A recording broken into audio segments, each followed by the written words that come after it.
Hello, everyone, and welcome to another edition of Mormon Stories Podcast. This is a special Christmas edition of Mormon Stories Podcast.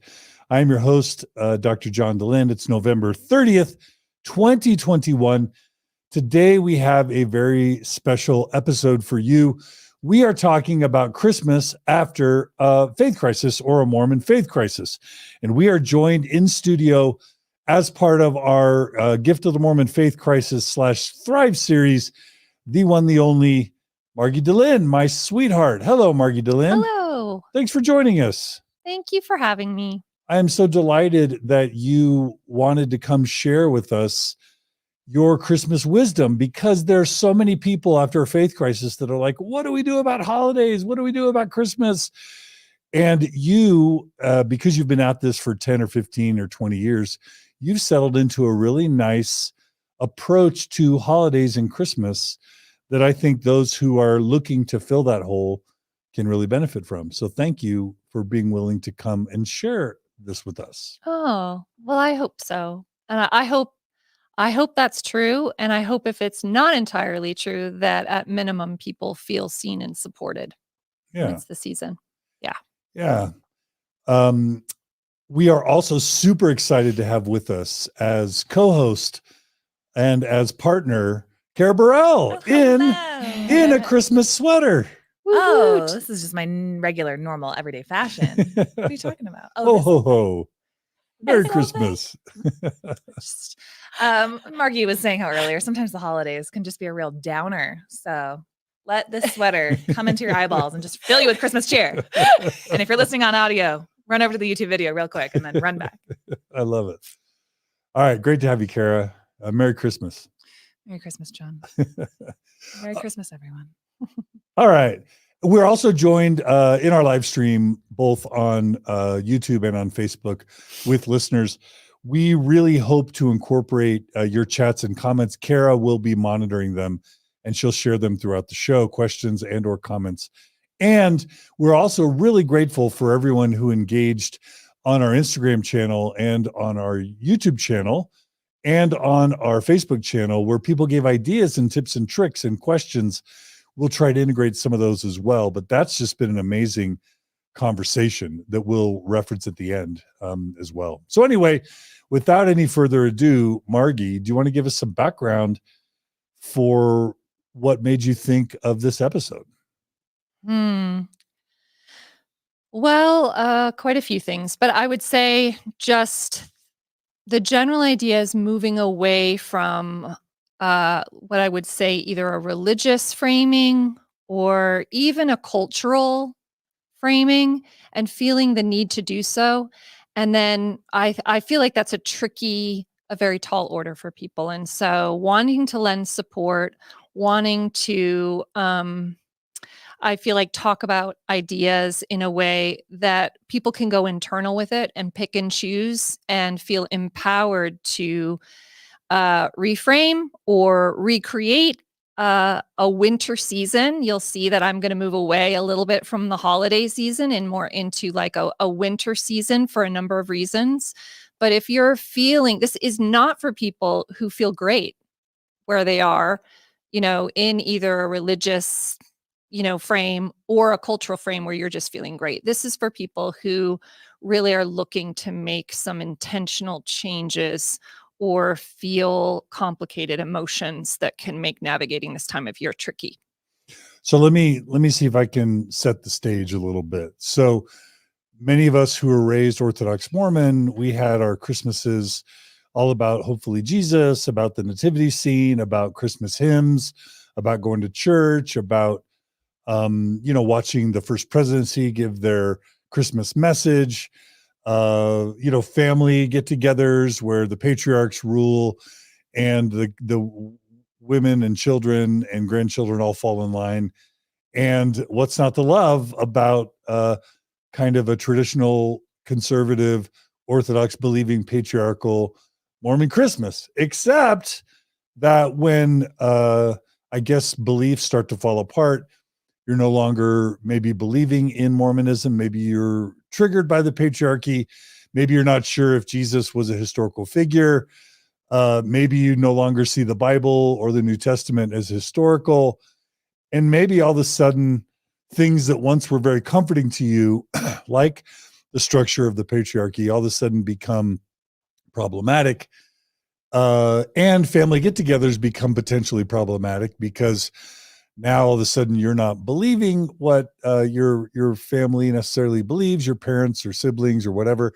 And then there's the kids. It's like you used to teach your kids about Jesus and you used to teach your kids about Mary and the nativity scene and songs about Jesus. And all of a sudden, maybe after a faith crisis, there's some people that just don't feel comfortable with some or all of these things I just mentioned. Did I paint a decent picture, Margi, or do you want to add? And Carah, I'd love to get you in as well. Yeah, that's a major layer. And that's what I would say is the religious reframe.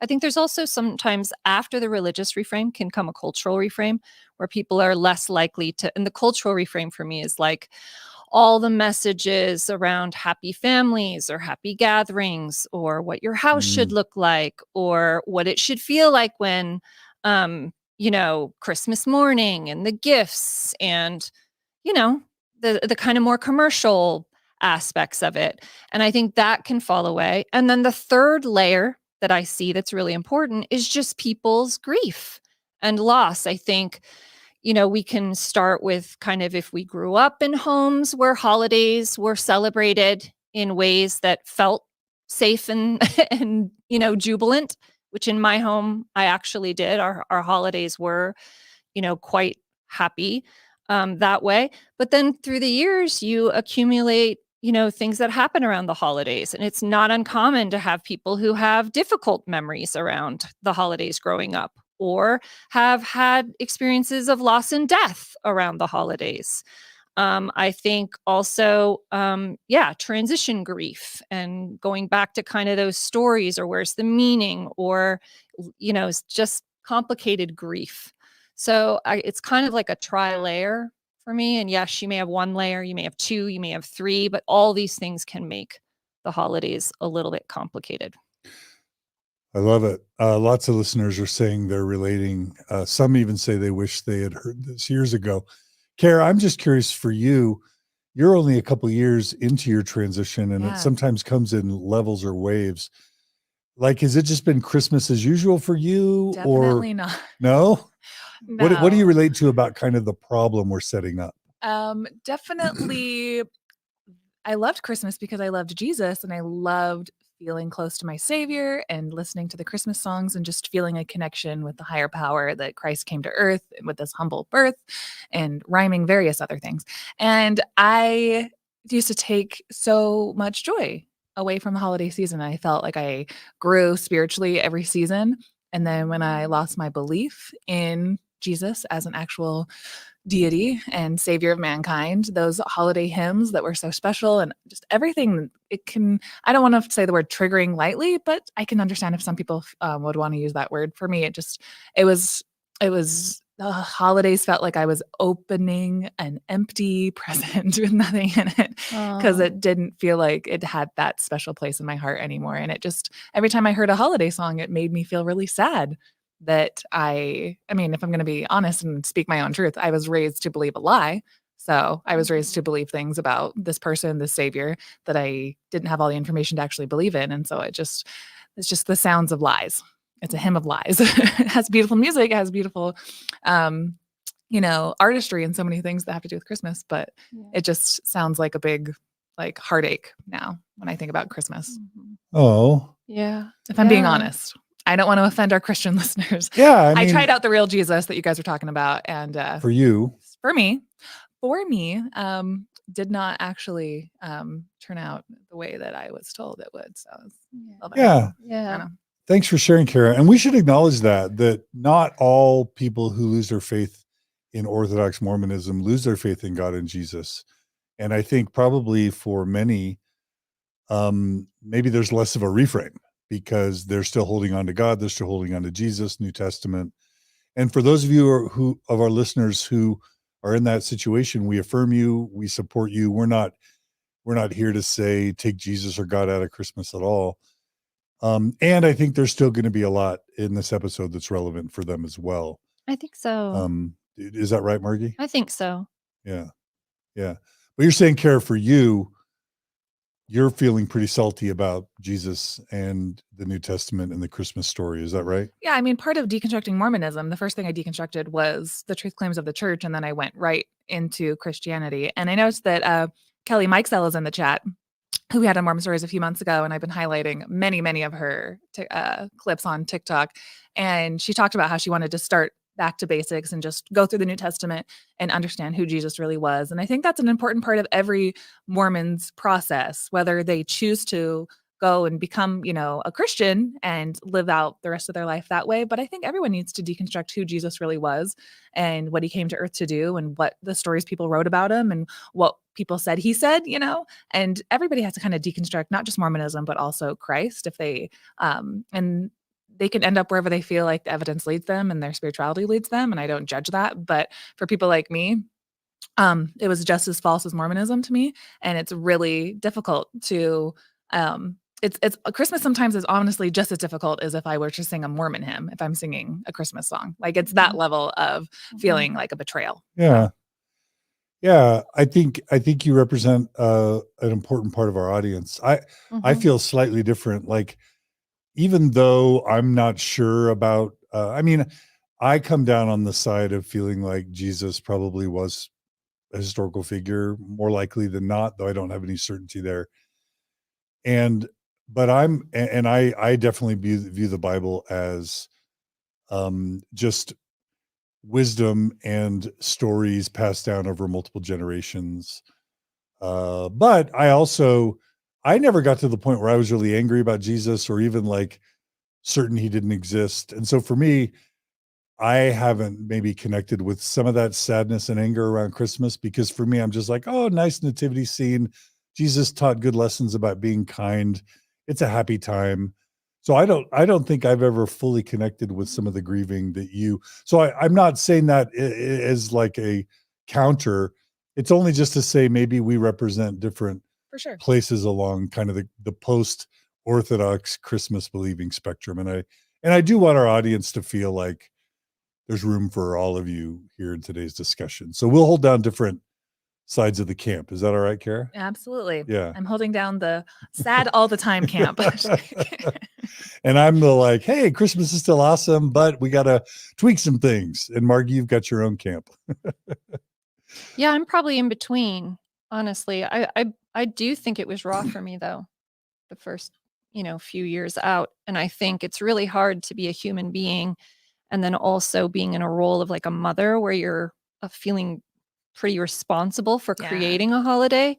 It's huge. And not really knowing the direction to go, which is where my reframe eventually came in. That's why it came in, was actually trying to rise up to create something different out of a sense of like, for myself, but also feeling very responsible to have my children have something. And this is something we're constantly recreating. We're doing something new this year than something we've never done based on our kids kind of saying, we want this holiday to feel different.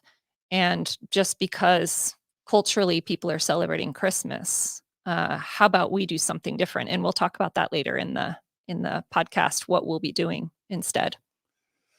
I love it. I love all the comments coming in, especially the one that just said that Carah's Christmas sweater is on point. I didn't see that one. Maybe, Is that what they said? you just highlighted it. Oh, I did, didn't I? I forgot. Short-term memory loss. We're loving all the comments. Okay, Margie, you've got a really beautiful opening kind of reframe. Is that where you want to start? Where do you want to take us to begin, Margie?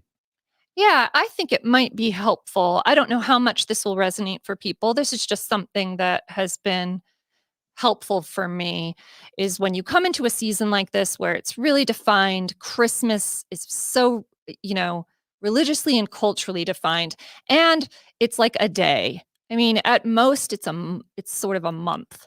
And then you have this swift drop off after Christmas where people, a little bit of New Year's, and then like January, people are like splat, feeling like it's very common to feel, that depression afterwards and to feel sort of very down, right? After that, all that excitement is over. So anyway, one thing I like to tune into and something that's been helpful for me is this idea of seasons. and kind of tuning into nature for support. And to try and introduce that in a way that hopefully just a foundational sort of approach would be like, I feel like if we were going to say American culture is a season, I feel like American culture is summer. It's like all about the doing, very high energy, high accomplishment, flourishing, everything in full, just maximized summer.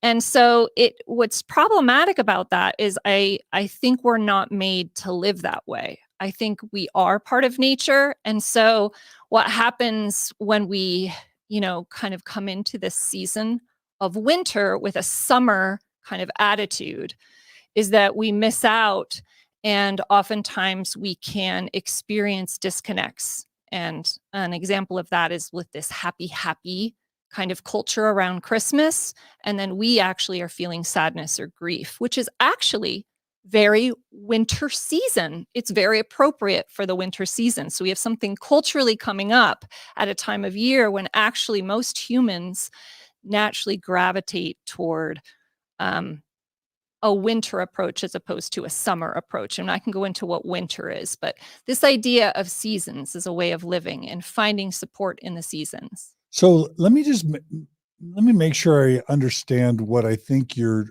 trying to do here. So we set this up by saying that old approach to Christmas was God, Jesus, first presidency, Mormonism, scriptures, the founding, Jesus' birth story, and all that. You're saying that tell me if that's right. You're saying that when that all falls to the wayside and it becomes sad Christmas, that you're saying for you building back a foundation around the seasons, Yes, which I think you're going to build out. That's right. Is almost like a foundational reframe. Is that where you're Yes. taking us here? It is. It's Like as important for you now as God and Jesus and the nativity scene was, you're going to tell us how seasons and nature have become a core foundational part of enjoying and thinking about Christmas. Is that right? Yeah, I would say a core part to me, being alive and feeling like I'm supported, and kind of celebrating the time of the year that's in front of me. And so, yes, I would say it's a shift away from Christmas per se and into actually celebrating winter. How can I celebrate winter? And Christmas may be a sliver of that, but it's actually this idea of moving into a season and what winter calls forth from us that's different from, let's say, spring, summer, fall. And how Okay. we can celebrate that, move it into our homes, move it into our practices, move it into food, lots of different things. And we'll be talking about more about that later. But, I can, if you want, I can talk about sort Yeah. of what winter calls forth that other seasons don't, and just see how people kind of feel about that. Okay. So we just got through spring, summer, and fall seasonally, which has its own kind of life symbolism, but it also just has a very real warming up, really hot, Light, super different light. busy, Mhm. high, super highlight, lots of life. And then fall starts to represent what? So you want me to talk about fall a little bit? Fall to me is about kind of letting go of some of the things in summer, which is about abundance and kind of more. It's kind of like, okay, letting things go. There's a bit of a grief practice in fall as well. But it starts to slow down. You kind of start to slow down. You start to turn a little bit more inside your home. But for me, I really focus a lot on, in all the seasons, I focus on different things in my home, different practices, different ways of thinking, processing emotions, what my activities are like. So it becomes really kind of a spiritual practice, but also a very intentional way of living where you feel supported by nature, by the seasons. Does that make sense? Yeah. And Does when it you say sound spiritual, healthy? when you say spiritual, you don't mean angels and a heavenly father giving you blessings. No. And what do you mean by spiritual? I just mean connecting, like, to myself and to nature. Nature. That's spirituality right now in a major way for you, connecting to something bigger, which is the way the world works and the way nature works. Yes, and how it can inform us as we live amidst it, So within it. you're kind of replacing the spirituality of like a sky father and an elder brother that loves you and an atonement theology and all that stuff. You're replacing that with a new type of spirituality, which is a connection to nature that you're a part of and that can help you frame your life. Yeah, I think so. Okay. Maybe. All right. Keep going. I'm loving this. What's And next? please give feedback. I mean, if it's not working for people, but this idea of winter. So, can I use some analogies because I think it just might be helpful for people? Sure. So, some analogies of winter for me that tend to work well are like a tree or let's say a bulb. Which would you like first? Yeah, both. Like if you think of like a tree, if and this is what I love as we start to look around this time of year, you start to notice all the leaves are off trees, right? And you have this, and as we move more and more into winter, you're going to see that trees become really skeletal. They look dead. They look, if we didn't know better, if we looked at them, we would think they had died, Like a right? big dried stick with But in branches. fact, what's happened is they've let go of all the excess, all their leaves, and now they're turning to their roots and trying to absorb moisture to firm up their roots, in part to kind of protect against winter storms, but it's also to fortify for the year ahead. And so I really love this analogy because I think it can work for humans too. That the winter season can call us a little bit more inward. It can slow us down a little bit. We um, can lean. It's normal this time of year to feel some loss, to feel some grief, which is countercultural to the messages we receive this time of year. But it is actually supported in the season, and I think that's important to kind of recognize is you can feel supported in doing that as you look around in nature. Um, Intimate gatherings, oftentimes we want more safety to feel kind of safe in this idea of like warmth and intimacy, more time to process. Um, so that's kind of the tree analogy. And those are some of the basics about kind of what winter affords that other seasons do not. So if you're walking around, going on hikes, going on morning walks, being in the cold, seeing the trees without their leaves and connecting to that as a form of spirituality, not like Mhm. speaking to the tree, but just like Yeah. relating to nature as a way to start thinking about the next few months of your life, which is from an external focus to an inward focus. The trees represent how you approach, November, December, January, February of a time to restrict and maybe go more inward.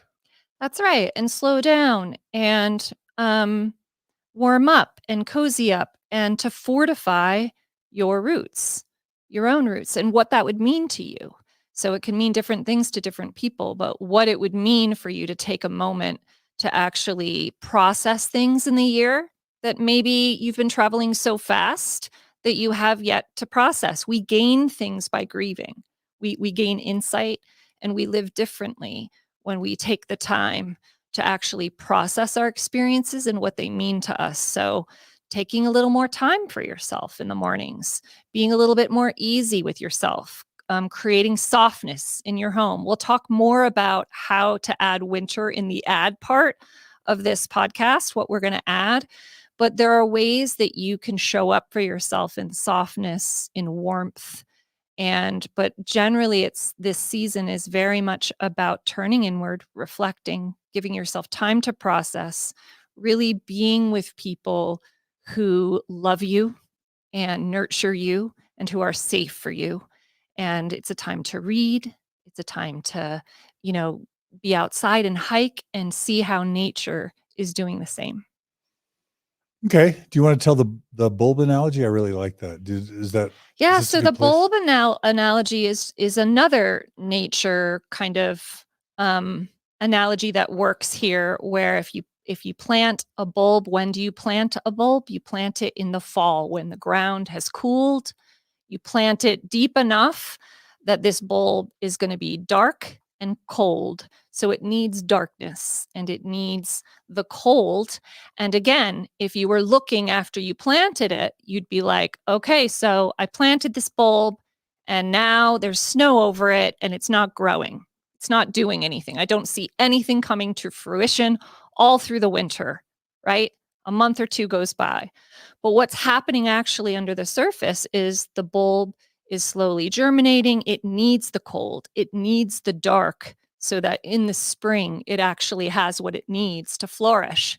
And we're not so unlike the bulb where, on some level, that darkness that we feel, going into the deep of ourselves and taking our time to actually shine light on that, to look at that, to slow down in life, to rest, to nap, to process, that helps us in our creative kind of come spring. It will help us also bloom. But you can't have one without the other. Like our spring, just like the bulb needs the darkness, it needs that sort of sleep, if you will, or time where it's actually fortifying in the bulb before you see something outward. We can be the same. I love it. Yeah. One of our dearest friends, Steve Holbrook, just wrote, there's a deep wisdom in going inward for warmth and depth through the dark and cold times of winter, Yes. preparing deeper roots to reach outward again and bloom in spring. Love you, Steve and Chris. We just had dinner with those guys. But what you and Steve are kind of saying, Margi, and I'm sorry, I'm just kind of really congealing this. Is that a word? Is you're basically saying that your life's focus and your life's energy over the course of a year, you kind of map it to the seasons. And so while summer's super busy and you're out there and it's super active, and then fall, you start to slow down. You're saying embracing the winter season as a time to go inward is a way that you regroup, focus on growing your inner self, your home, your interconnections, and mapping or paralleling your focus and your energy and your efforts, paralleling that to the seasons really works for you as a way to kind of do what plants do, which is to grow their roots. You basically are saying you use winter to grow your psychological, spiritual, familial roots in your life. Yeah. Yeah, I think so. It brings a lot of comfort, I think, to my life, as opposed to, I think, prior to this, when I was trying to live Christmas from this outward way, I would feel confused a lot at the sadness I felt in it. Then I would feel wrong or really mismatched with the season. And I just feel like with this model, it actually tends to, I don't know, blend really well with what many of us are feeling this time of year. It lends support, guidance, comfort, and wisdom to what many people are feeling, as opposed to having people feel like what they're experiencing is wrong. Yeah. All right. Well, Carah, I'm curious from your perspective, you're kind of saying how Christmas can be a bit of a bummer for you. As Margi's talking about this idea of getting excited about mapping your life to the season and looking at winter as a time to kind of go inward to grow your own roots, so to speak. Is there an extent to which this is even resonating with you? Yeah, to be honest, it's definitely a new concept because I think, I don't know, maybe it's just the American culture, something about the way that we live. It's like an always go, go, go. We don't usually think in terms of seasons. Maybe that's just not part of the culture that I was raised in. So it might be the first time that I've heard things like this, but yeah, they're definitely intriguing. And I think that there's a lot of beauty in the things that Margi always says, but specifically this, it's a beautiful, beautiful reframe. And I'm glad that you're sharing it. Oh, thank you. Oh, good. One of my old dear friends, Pat Ellsworth. Hey, Pat. She writes, Margi, this is brilliant. So yeah, people are resonating. So let's keep. Oh, go ahead, Carah. And I just wanted to share a super chat from Alan Pratt. So thanks for the super chat, by the way. Oh, And super so if anyone chats. wants to donate, you can throw some money through YouTube. So we appreciate all the donations that come in through the super chats. Thanks so much, guys. Yeah. Thanks, Alan, for that donation through YouTube. All right, Margi. So we've talked about trees and bulbs. Where do we go next in this reframe of winter? Yeah, I think that I feel like we've hit kind of all the major points. Some people at this point might be feeling like, how exactly, if winter really is about sort of processing and slowing down and on some level loss and fortifying our roots, how do I get excited about that? Or how do I actually want to do that? And I think that's fair. Okay, so wait, so you're saying that part of how you conceptualize winter is you associate it with loss and grieving. Is that what you're saying? That's a core piece of What do you of mean? So turning you're inward. basically during winter, you're sad for people who have died. Like, what are you saying there? No, but you allow for and even expect, as opposed to the culture that we're raised in, when you're having these, how many images do we see of people laughing, celebrating with family? It's just image after image. And I just think, that makes when you turn inward and you slow down, it is very natural. And then if you layer on that, for you and I, John, we have a number of losses this time of year. So, and I don't think that's unusual. I think divorces oftentimes happen around the holidays. There's a myriad of losses for people. We've been attacked historically in the month of December around Thanksgiving and Christmas. There are, You but mean the, me and you? yes, sorry. The public attacks tend to come this time of year. I think everyone has their own story of loss, but I don't think it's unusual for people to feel grief. And within this paradigm shift, it allows for that. It normalizes that. It even supports that and promises you on some level, if you look around in nature, that you're not alone in that. And just like the tree bursts forth in spring, and you can know that happens, that on some level, that this process has a place and that grief has a place too. So you're nodding, Carah. I just like grief has a place too. I like that. Yeah. So I was just thinking, when I think about Christmas, oftentimes, or traditional Christmas, it's like, oh, Black Friday, right after Thanksgiving. Oh, we got to get the tree out, got to get the ornaments out, got to get all the presents, start consuming, things get hustling and bustling and worrying about what presents you're going to buy and the food and the family and the plans. Like, Christmas can be this time to like fill up your brain and your emotions with all the busyness of the holiday season. And what I hear you saying is, it doesn't have to be that way. It can be a time where you intentionally are mindful of those who have passed. My sister passed away in December 5 years ago, actually. Your dad passed away 5 years ago in this season. And you're saying maybe a part of the winter season doesn't have to be the hustle bustle, fill it up with busyness to avoid emotionally connecting with important moments in your life. Get out of that rat race potentially and intentionally use the winter season as a time to grieve and mourn. Now, people are going to say that doesn't sound very fun. Like, okay, Margi, you want me to give up elves and ho, ho, ho and jolly and Rudolph the Red-Nosed Reindeer and Frosty and sledding.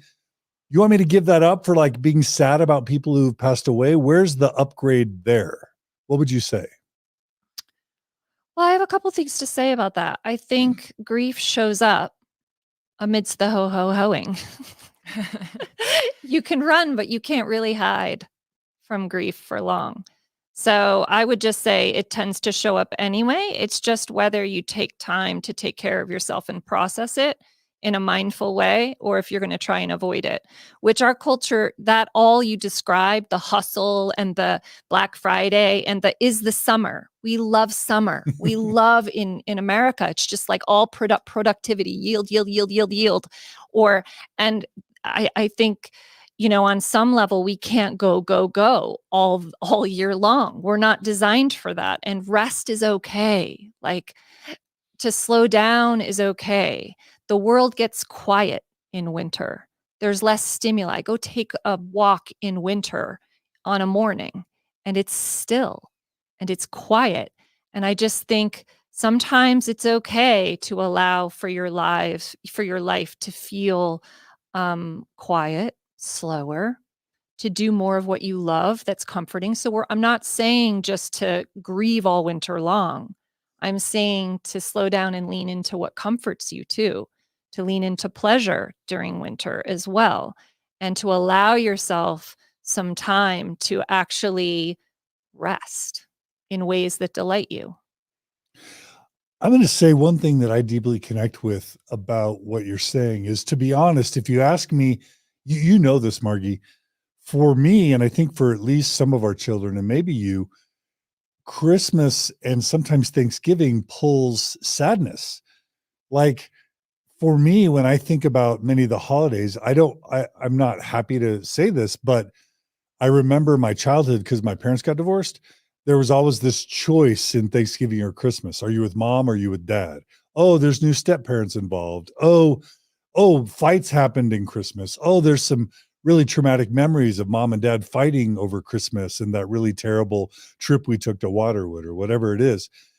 And inevitably, I and other people I know, if we're just talking about tapping into our emotional template or our emotional memory, we really don't always look forward to the holidays. And so what we do is we try and say, no, I'm going to be happy. I'm going to enjoy this holiday. I'm going to do it differently this time. But maybe that's avoidance, kind of like in the movie, the Disney Pixar movie about emotions, Inside Out. Inside Out. Sometimes when you run away from or avoid your sad emotions, they just get bigger.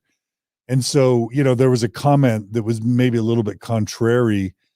Somebody said, it was Kyle says Christmas is about celebrating life, not death. I don't think, Margie, what you're saying is just be sad and grieve all the time. I think you explicitly said not to do that. But if any of you can relate to holiday memories actually pulling sadness, not joy and happiness, maybe the answer is to spend some of that Christmas time, not all of it, or some of that winter time, leaning into what you're sad about, leaning into those memories, processing the grief. And maybe that can allow for more happy winter times or a happier life going forward. Because a lot of times grief is unprocessed pain and suffering. Is that right?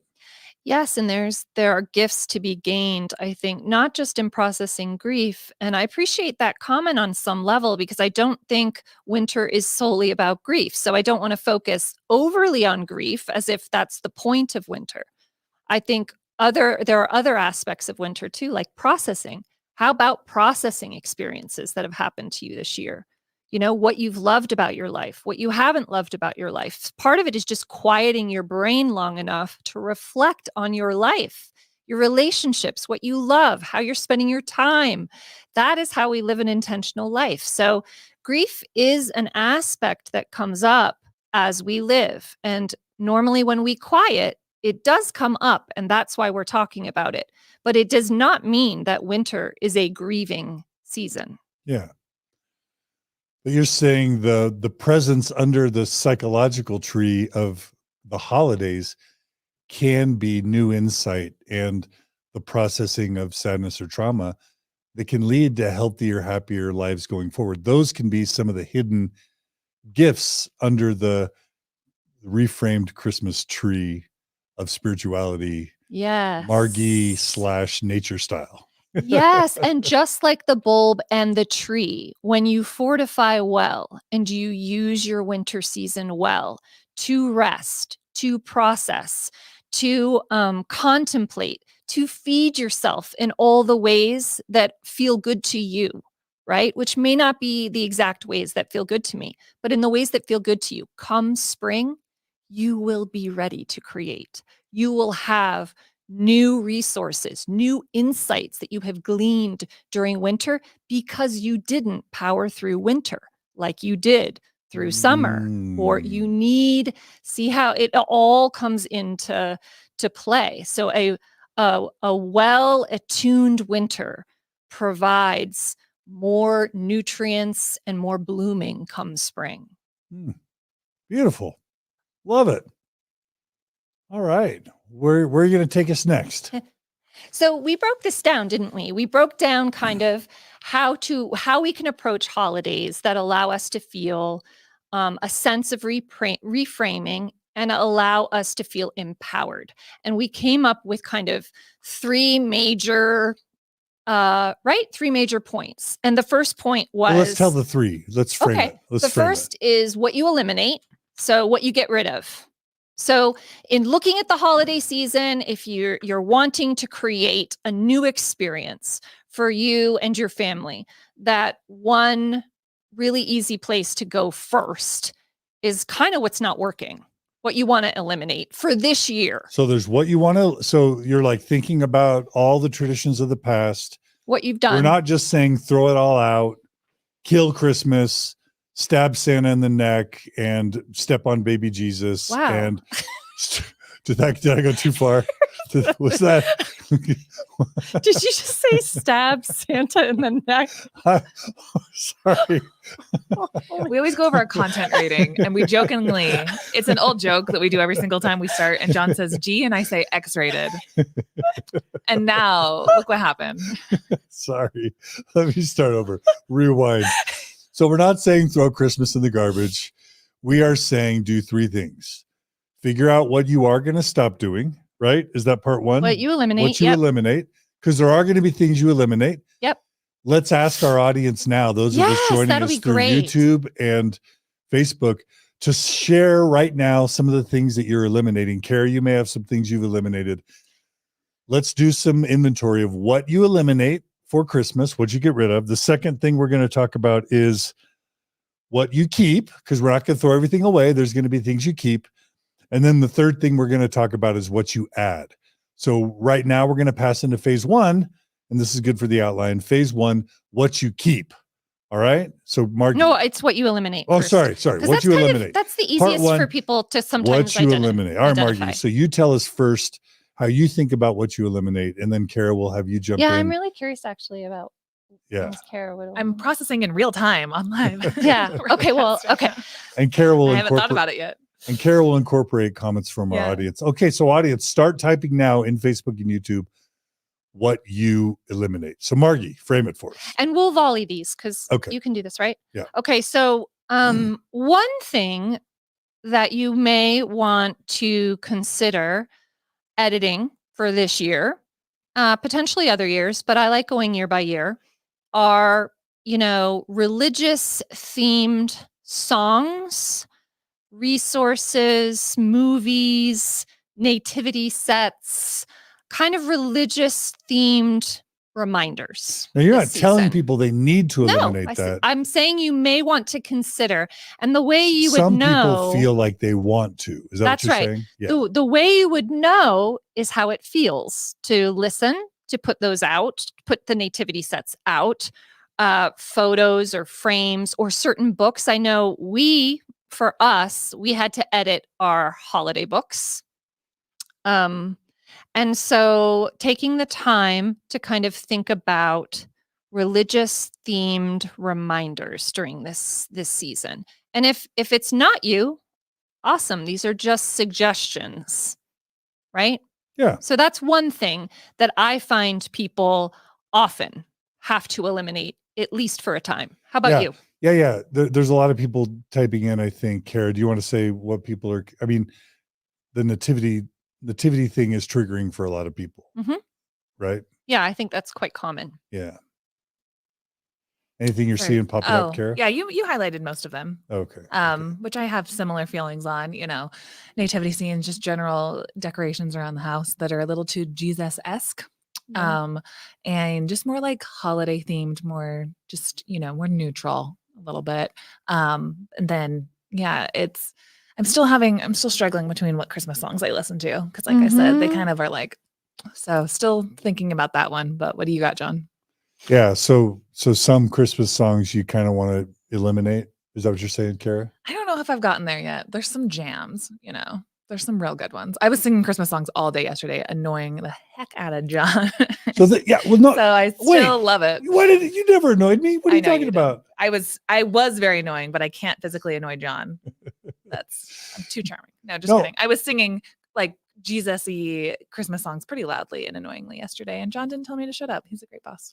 And we will come to, by the way, additions, like things you can do in place of. Yeah. I'll just say for me, for some reason, I kind of gave a bit of a heads up on this early on in this episode. I don't mind hearing "Oh Holy Night" or "Stars Were Gleaming" or "When Joseph Came to Bethlehem" or whatever. Like for me, I've always loved the hymns and the music. Even if I go to a Mormon chapel today and sing hymns, even if I sing "Hail to the Prophet," whatever, "Follow the Prophet," like I don't love the lyrics, but the music makes me so happy. Even around Christmas time, it's not triggering for me, but for a lot of people, it just is, Yeah, I think so everyone's for different. For them, you're saying feel free to eliminate the songs that don't work for you. Or like for me, in my case, I mean, to be honest, for me, I still don't particularly love hearing the Christmas themed children's songbook songs, for example, or I think hymns would probably come next after that. And why is that? And then just really, because I think for me, it's just sort of rooted in something that no longer informs me. It's an old story for me. It's a story that I think has beauty in it, but I think the way it was used in my life, it was overdone, and it created a narrative and a life for me for a time that is like a past self. I think I just sort of look at it as a past self, and now I kind of focus on different different messages through the winter season, that I don't lean so much into that. Okay. Yeah, that's for me. All right. Carah, what else are you seeing? I know you're showing some things visually, but the audience is listening can't hear them. Listening audience. I liked a commenter who talked about just listening to the instrumental versions of music because it takes the lyrics out of it, because nostalgia can still resonate that way. And I like that idea too. So I'll try that when I get home tonight. That's a great idea. Yeah, thanks for that. Thanks for that feedback. Okay. What other things, Margie, do you have in your list? Do you want to take one? Let's see. What have on I my list? What have I eliminated? No, I'm the next on the list. Oh, the second point? Do you want to do that? The second point of what gets eliminated? Uh-huh. Okay, yeah, I love that. So let's see. So the second one we have is cultural expectations. Oh, I love this. So cultural expectations or high expectations. Expectations to feel happy. Expectations to accomplish the commercial consumerism Christmas picture of success. To always have to have the happy family and all of the family together, and to show up at every party. So I love this. So one thing you can get rid of is the craziness and the pressure and the hecticness of Christmas, the consumerism, the shopping, the demands, the go to everything, be happy all the time, please everybody. And I guess what you're saying, Margie, what maybe we're saying is saying yes to saying no. Yeah. So clearing up space, because if you're going to have time to meditate, to do introspective work, to be insightful, the cozy time at home, you kind of have to give a boot to the hustle and bustle sometimes, and be willing to slow down and create that space that you need to do some of the internal work. Yeah. So I hear you kind of saying simplify the schedule, say no to things that kind of don't resonate with you. Yeah. Is that right? Yeah. I think one of the things people can hate about the holiday season is just how crazy busy and stressful it is. Relentless. Yeah. What if you could just say, choose happiness, choose joy, make the holiday season really about joy, not about staying super busy. Yeah, and I think last Christmas was probably my favorite because of COVID in the way that nobody was expected to do anything. My kids didn't Yeah. expect to like go out. We didn't have a bunch of holiday parties or anything. It was just family all the time. So while 2020 was obviously a hard year in a lot of ways, I loved what it did to Christmas for my family. Yeah. Yeah. And I think this can especially be true too with parents, because I think, or partners, where you're kind of feeling like you're feeling this desire to create a holiday from scratch. And so it's very easy to fall into traps about, creating magic for your kids at every turn, or especially when you're pairing it with going to every party or buying all the gifts, or, doing all of the festive activities. I think that can be very tough, because then you have meltdowns with children, or oftentimes it's really common after Christmas morning to have kids that are exhausted or have meltdowns and are crying, and so watching those expectations and allowing for the messiness of life, for sort of how emotions work and show up fully, all emotions as we live, and having those expectations, just sort of being mindful of what type of pressure and ideal you're holding yourself to. I love it. I think I think there's a comment here. I think it's Alana who writes, um, eliminating the expectation to go home across the country for Christmas. A lot of Yes. people feel like they have to do, if they live away from their family members, they have to do the annual, Yes. migration back home to visit all the family. And I remember when we used to do that. And those are some of my least favorite holidays ever, just because you're driving all the time and the kids are throwing up and screaming and you're Mhm. sleeping in uncomfortable places. Mhm. What if this year you gave yourself the freedom to just say, I'm staying home and we're just going to do Christmas ourselves this year, and extended family is going to have to cope without us, because we need just some quiet time and to escape the craziness. Yeah, let's not underestimate the power of FaceTime and Zoom when I want to see you guys. Yes, COVID kind of brought that home. Right. Yeah. Yeah. Okay. I love it. What's the next one, Margie? Another thing to just consider, I feel like, let's say eliminating or making some changes to.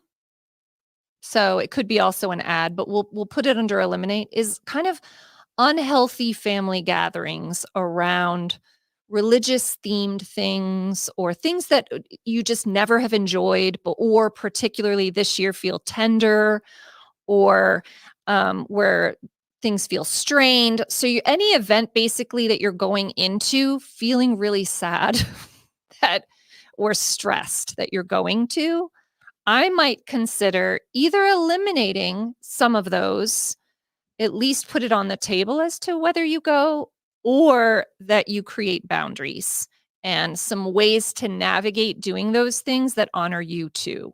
So, a way that some questions you can ask around that would be like, how long do I want to spend at this event? Do I want to go to this? Do I want to go to this gathering at all? Right? That's first of all. Let's say it's a family nativity. Do I want to go to this extended family nativity at all? If you do decide yes, how long do I want to spend you can limit the time that you're at the activity, right? Or do you want to replace that? No, I actually don't feel like, that's something I can give this year, but I would have a gathering where I invite my family to decorate cookies at my house. Or so creating another family gathering, either in addition to or instead of something that doesn't feel honoring. So unhealthy, kind of idealized, obligatory family gatherings. Also, yeah, that's kind of the family demands I love it. is another one. I love it. And that's going to be hard for some. And then we kind of already have touched on this, but there's a really cool comment. Tiana writes, love it. Too many gifts to buy and too much to do. It's so stressful. That kind of brings up this financial idea. Like a lot of people like really get themselves into financial trouble over Christmas, or they're just buying and wrapping all the presents. Like, what if you gave experiences? What if you gave just one gift? What if you did? We've done this, and we're kind of saying what we add already here, but because it's the topic, we've done some years where instead of everyone buys presents for everyone, we've done it where we call it Secret Santa. What do we call it, Margie? Yeah, in the past we've called it Secret Santa. Where each member of the family only buys a gift for one member of the family. So I get Winston, you get, Adrian gets Maya gets Clara, and that just dramatically simplifies the number of presents you're having to buy for everybody. And it can also save you money. Like, why add financial stress to your life when a lot of times these gifts just don't get used or get thrown away, or it's just a bunch of junk, or it ends up in landfills. I even hear about parents giving like a vacation with the family as the gift, right? And that really can simplify. That's right. Giving an experience. That's right. And that kind of leads into another thing that you could eliminate, which is just sort of excessive consumerism that really doesn't honor you or your budget. So intentionalizing gifts, getting very intentional, getting creative. For many years, in our lean years, we would do Secret Santa, but they were homemade. And we had, like, for many years, our kids wrote each other songs, poems, made art, and they were always the favorite gifts. So you can get creative there. And I just think really with gifts, more is not better, Yeah. I love it. Okay. Well, we've touched on some of the things to eliminate. Obviously, some people eliminate going to church. Other progressive or post-Mormons supplement their church going with going to other churches. Some go to the Catholic Church, the Episcopalian Church. Some do nature kind of church, but eliminating church is a reality for a lot of people. Carah, you still go to church?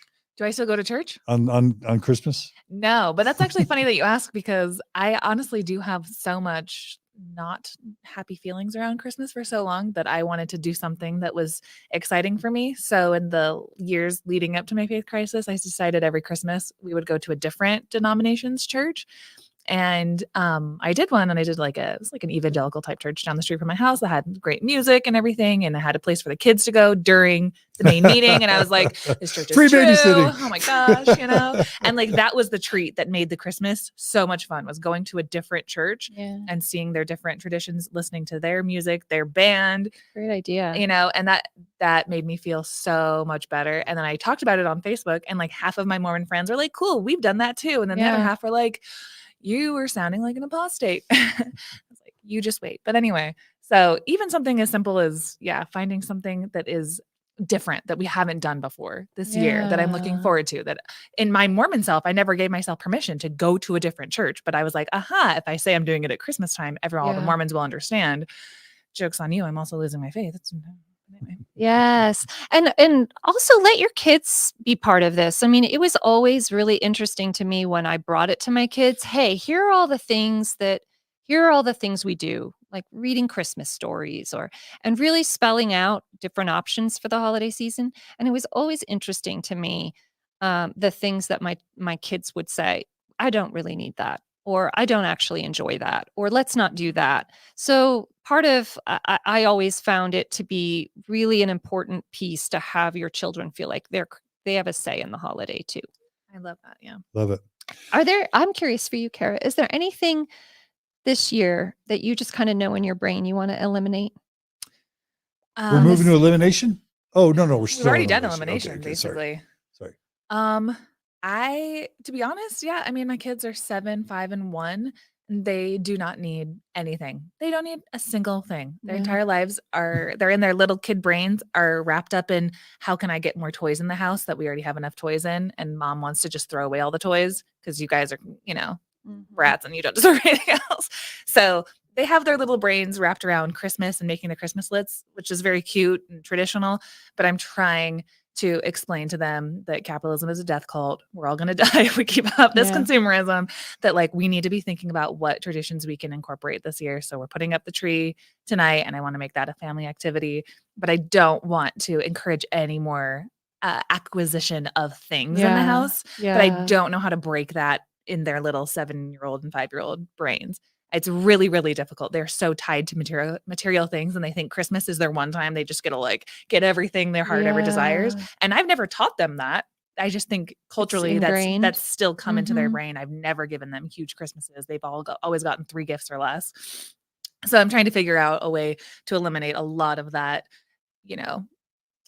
consumerism that a lot of people in the comments as well are talking about, that like you have to have a lot of stuff to make it a good Christmas. And I wish just being a family and doing family traditions and giving experiences would be enough, but I know my kids and I know that they will just be crying Christmas morning if they get one present or something.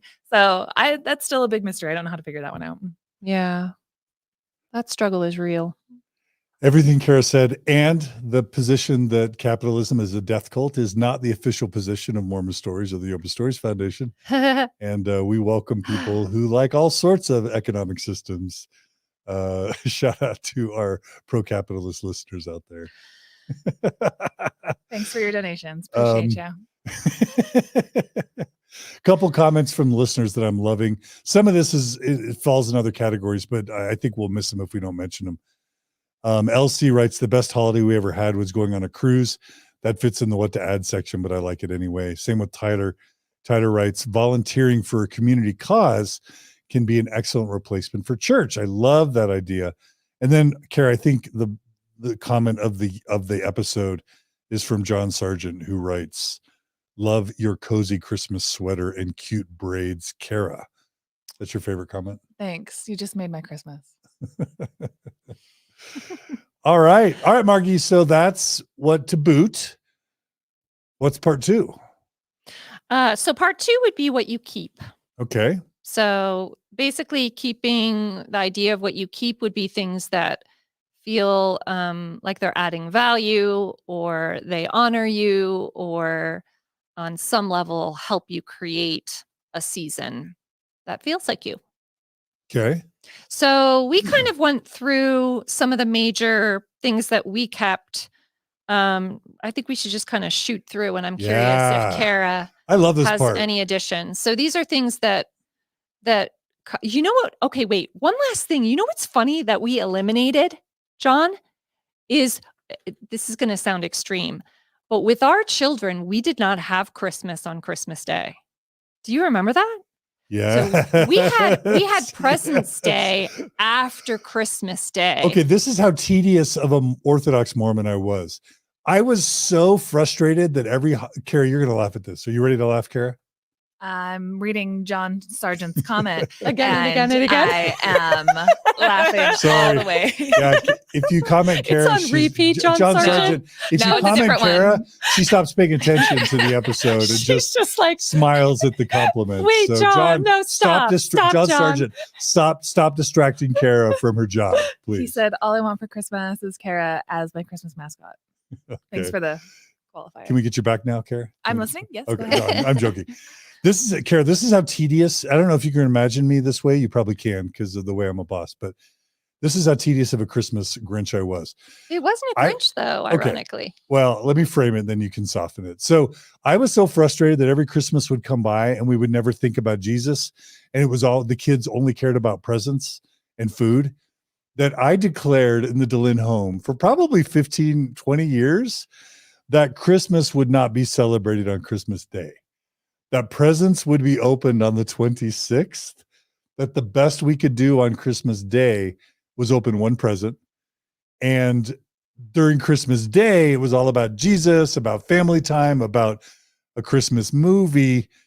And the kids had to wait until the day after Christmas to open their presents. Now, and did they love you more? Where they were just like family time? Yes, I am on board with that. Actually, Dad. Like, Dad, you're the biggest pain in the rear. Actually, so the thing that was interesting about this that played out through the years is kids adjust. Like that was their normal. So they kind of structurally thought it was a bit extreme, but they loved Christmas Day.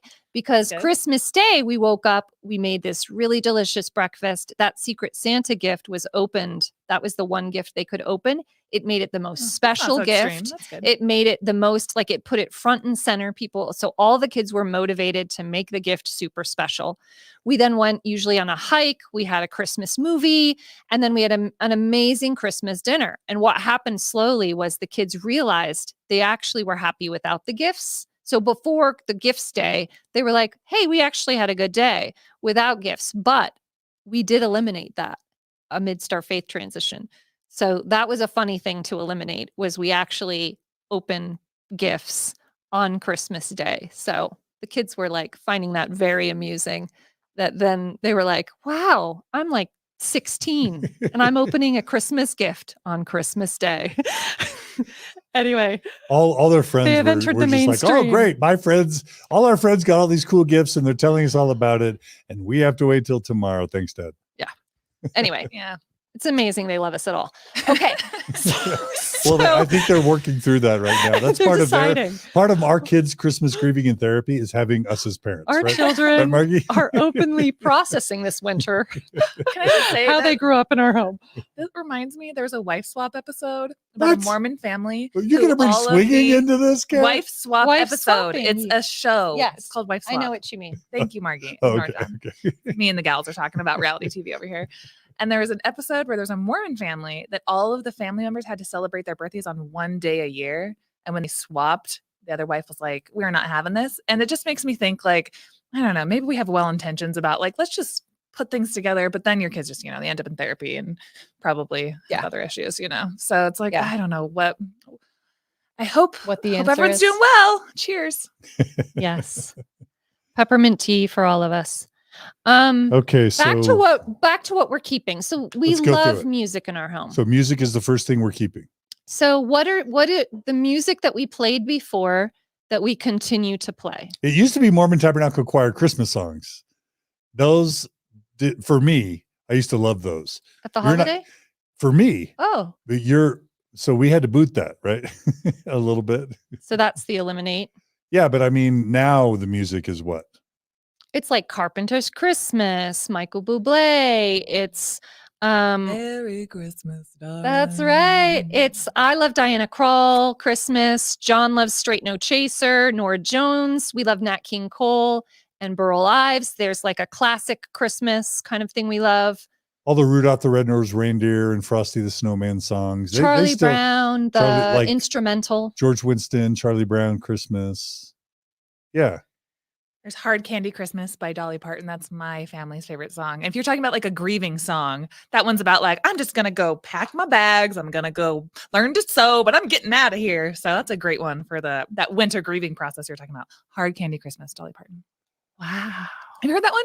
No. I've never heard of it. But She's pissed and she's ready to celebrate Christmas. Oh my you're gosh. going to have to play that for us after the show. Okay, well. Margie, we forgot one super important Christmas album. Celine Dion. Okay, what's our song on there? Another year has gone by. I'm still the one by your side. After everything It's a good song. has gone by. Yeah, that works for us. Okay. Music. So we keep music. Yeah, so look through music and decide and be intentional about what serves you now. Okay. Okay. All How right, about the movies? the second one is movies. What so has stayed? what's that? What has stayed? Yeah. So what has stayed? Movies. Did I mention the fact that we didn't let our kids open presents on Christmas Day? One of the traditions we had for Christmas Day was to watch a Christmas movie each year as a family. We've kept that. Now, what are some of the movies we rotated? Like every 3 years, we would watch either It's a Wonderful Life with Jimmy Stewart and Frank Capra. It's a Wonderful Life. It's a Wonderful Life. Does everyone want to hear my impression? Oh, Kara's pulling out the Jimmy Stewart impression. I make my sister laugh every Christmas because I just start naming kids' names, and every time I see children, I'm just like Jimmy and Becky and Sally and Betty. And Love it. I feel like I'm there. You're I'm in the there. set right It's in now. color. Jimmy though. Stewart here in a Christmas sweater with braids. That's right. I love John and Margie. All right. So It's a Wonderful Life. We also like Little Women. So You like not the Little Women that recently was released. Well, I but do like that one. right, but the one that we watched year after year after year was the one Susan with Sarandon, Susan Sarandon Winona Ryder. and Winona Ryder. It's an amazing Christmas movie. Check it out if you're looking for an amazing Christmas movie. Little Women is a feel-good movie that you will treasure year across year. We've also enjoyed Miracle on 34th Street as a Christmas movie. We've enjoyed The Family Stone Family with Sarah Stone Jessica is a Parker, classic. one of the Owen Wilson brothers. I forget which Mhm. one. It's an all-star cast. That we love that one. Yeah, Family Stone. Family Stone's a big And I'm one. curious, Kara, if any of our listeners are sharing any of their Yeah, favorites. I any just highlighted a movies. bunch. Oh, well, but Zingalaze Way, again, our starring- audio people can't see. I know. or I'm hear. naming Okay, them okay, right okay. now. What else? Zingalaze Way with Which Arnold one? Schwarzenegger. Which one? Zingalaze Way. Okay. Sorry, Jingle All the Way. I said Okay, it with my Schwarzenegger accent. okay. Yeah, we got Muppet Christmas Carol, Family Stone. Everyone's obviously a stand for Christmas Karen Carpenter. National Just- Lampoon's Christmas Vacation with Chevy Chase. Yeah, and should we get into the debate of if Die Hard stays or goes for a Christmas movie? It always gets people flipping tables and stuff. If we call it a Very- Christmas Well, Kara, we're movie. trying to help on Mormon Stories. We're trying to help people develop their own intrinsic sense of moral authority. So if So that's watch true, Die Hard. what would and the answer ask be, Kara? yourself, It's definitely because I want whatever excuse I can to watch Bruce Willis go get bad guys. So if I'm like, oh, it's Christmas again, I get to watch 1, 2, and 3 all night long. Sorry, Aaron. That's my Christmas tradition now. So I'm for it. and I think Christmas Story is like, Yeah, with the- Patrick Stewart. We watched that one oh too. no, I'm not talking about. You're talking about like Scrooge or A Christmas Carol. I'm talking you're about the saying Christmas, a Christmas story with the BB with the gun. kid that gets his tongue stuck on the pole. And yeah, and the BB gun. Am I confusing these? Yeah. Kara, is that Yeah, right? that's right. Okay. All right. So we're keeping movies, Margie, as part of our Christmas. Yeah. And Kara, do you have any movies? We're not going on LDS.org and watching a nativity Christmas-esque video every night like Mormon. Wait, I have a Jesus really Freak Kara important did, question. though. What about Mr. Kruger's Christmas? Are we keeping Mr. Kruger's Christmas with Jimmy Stewart, by the way? Yeah. Or are we getting rid of that? Because that's a really great Christmas tale that's got Jimmy Stewart in it, but the Mormon Church produced it. What's the answer, Margie? Yes or no? Thumbs up, thumbs down. Look Mr. inside Krug- yourselves. For me, it's a no. Kara, Mr. Kruger's Christmas. Yeah. It's a Yeah, yes. I'm gonna go with yes. For me, it's a yes. Margie, well, maybe me and Kara will watch it and you'll not watch it? How's that going to work? Be creative. Explore. Anyway, same with decorations. Okay, decorations So is the next category. Decorations, what you keep. So we kind of talked earlier about nativities and some of those decorations. Books. I actually used to use Christmas books to decorate. And so that actually was a 2-in-1. But yeah, look through your decorations and kind of see right now, because of my focus on, I celebrate winter, and we can talk about that in the additions, but I traditionally have a Christmas tree and stockings because I love, one of my favorite parts of the holiday season is actually putting gifts in the stockings. They're my favorite. So those are the two Christmassy kind of decoration things I do. I feel like the rest is kind of more winter oriented. So look through your decorations and see kind of what decorations suit you, how much you want to decorate. How much work versus simplifying you kind of want to do there. So what I'm hearing you say is, even if some are eliminating the nativity scenes, the Jesus, sculptures or whatever, that you can still have a festive holiday home over the holiday season with white lights, even a Christmas tree if you want it, Yuletide stuff, mistletoe, green stuff hanging everywhere. You can still make the home festive and jolly, even if you don't have a nativity scene. Is that what you're saying? You really can. Now, what I will tell you is I have naturally shifted away from Christmas decorations and more into winter decorations. And that really helps the day after Christmas or New Year's when you're taking down a tree to not feel like all of a sudden your house is wiped clean of all remnants of Holiday cheer. Yes. So you can keep that in mind. Yes, I definitely have a home that has decorations in it. I would say I just have more winter that stay up longer. Yeah, and I like this comment from Ellen LaPratt. Sorry, I got your name wrong last time. I think I just said Pratt. I think it's LaPratt. I think adding wine, that's a fun one. I feel Oh. very Christ-like when I do that. So And Joseph Smith Joseph Smith drank wine. I feel like every prophet before 1905 Yeah, when I do that. You're So connecting so much I'm in that connecting to moment. my heritage. Wow, when I do that. all the connections are happening. Carah, I'm curious if you even had time to do some holiday decorations, and if so, what festivities your home reflects. You will also not be surprised to know that my children are so naughty that I can't actually decorate very many things because my 1-year-old will come around and just tear things around and Wait, apart. cute little Callahan. Callahan is Yeah. a So our house is kind of tornado? bare. Yeah. But I did get rid of our nativity sets, which kind of hurt. I think I still have all of our ornaments though. And I feel like I can't outrun that my family is Mormon and that we come from like my husband's pioneer heritage. And I feel like a responsibility as a mom that I have to teach my kids about religion as objectively as I possibly can about the traditions that you're going to be hearing about from your friends and your cousins. And when we go over to grandma and grandpa's house, the things that are important to them. So I actually do, when we put up, now I'm thinking back, when I put up the ornaments on the tree and we talk about the different ornaments and different, places we got different ones that are special to us and the ones that have baby Jesus on them. We do talk about the significance of baby Jesus at this time because they're going to be hearing it. So I just kind of like to refresh their memory about what other people celebrate at Christmas. And my kids know. My kids are kind of little punks and they'll go around to grandma and grandpa's house and they'll be like, hey, we don't believe in God, and just like walk out of the room and drop a bomb on my parents like that. So as much as we try to teach them how to be, like nuanced and like, soft, they're still getting it, 7 and 5.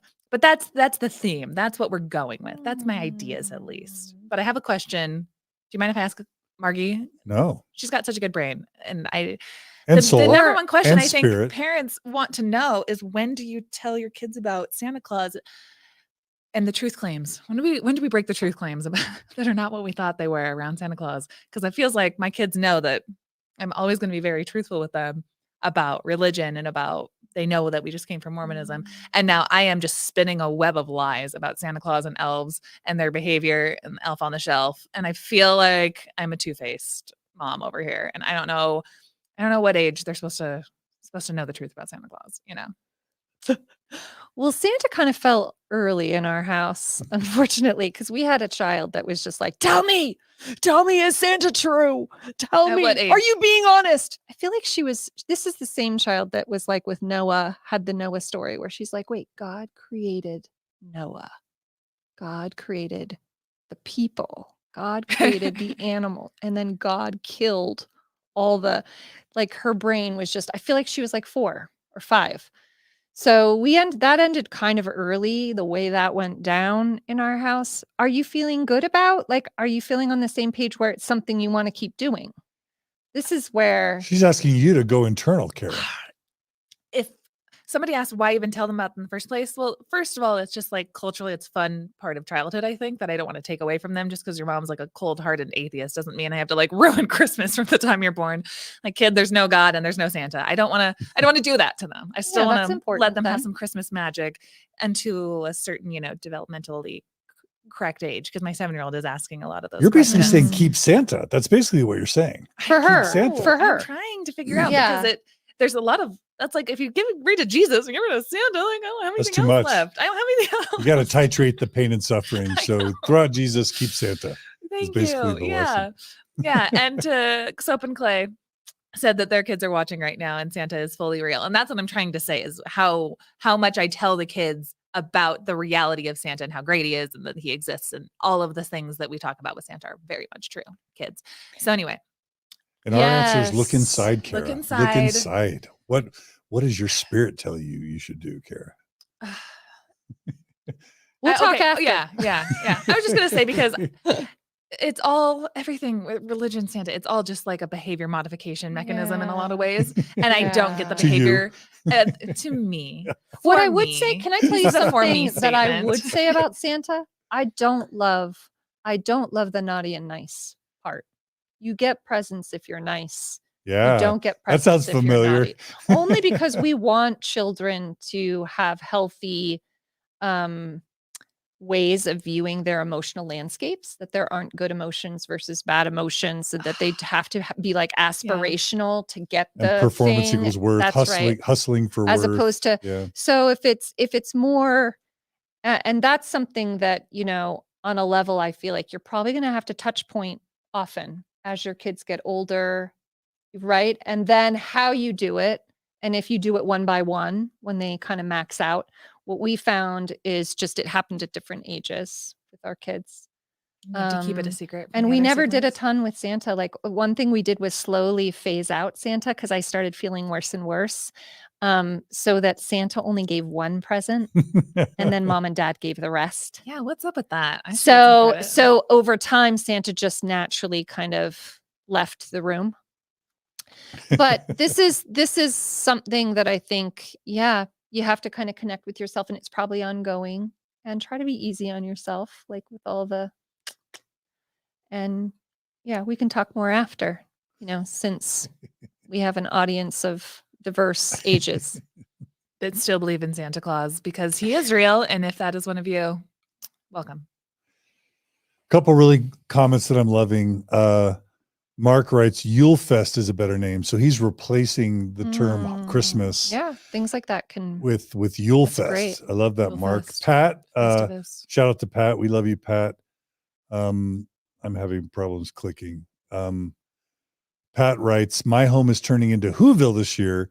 It brings a whimsical feeling to each day. Pat, will you send us photos? I want to see photos of Pat's Yule Fest Whoville decorations in her home. Pat, we miss you here in Utah.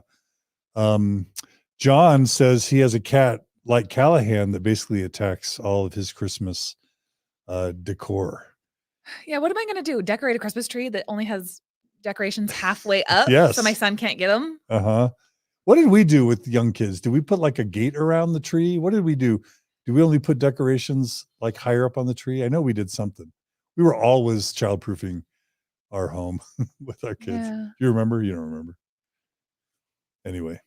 Okay. So decorations can stay, customize them as you see fit. What are the other things we're categories of keeping, Margie?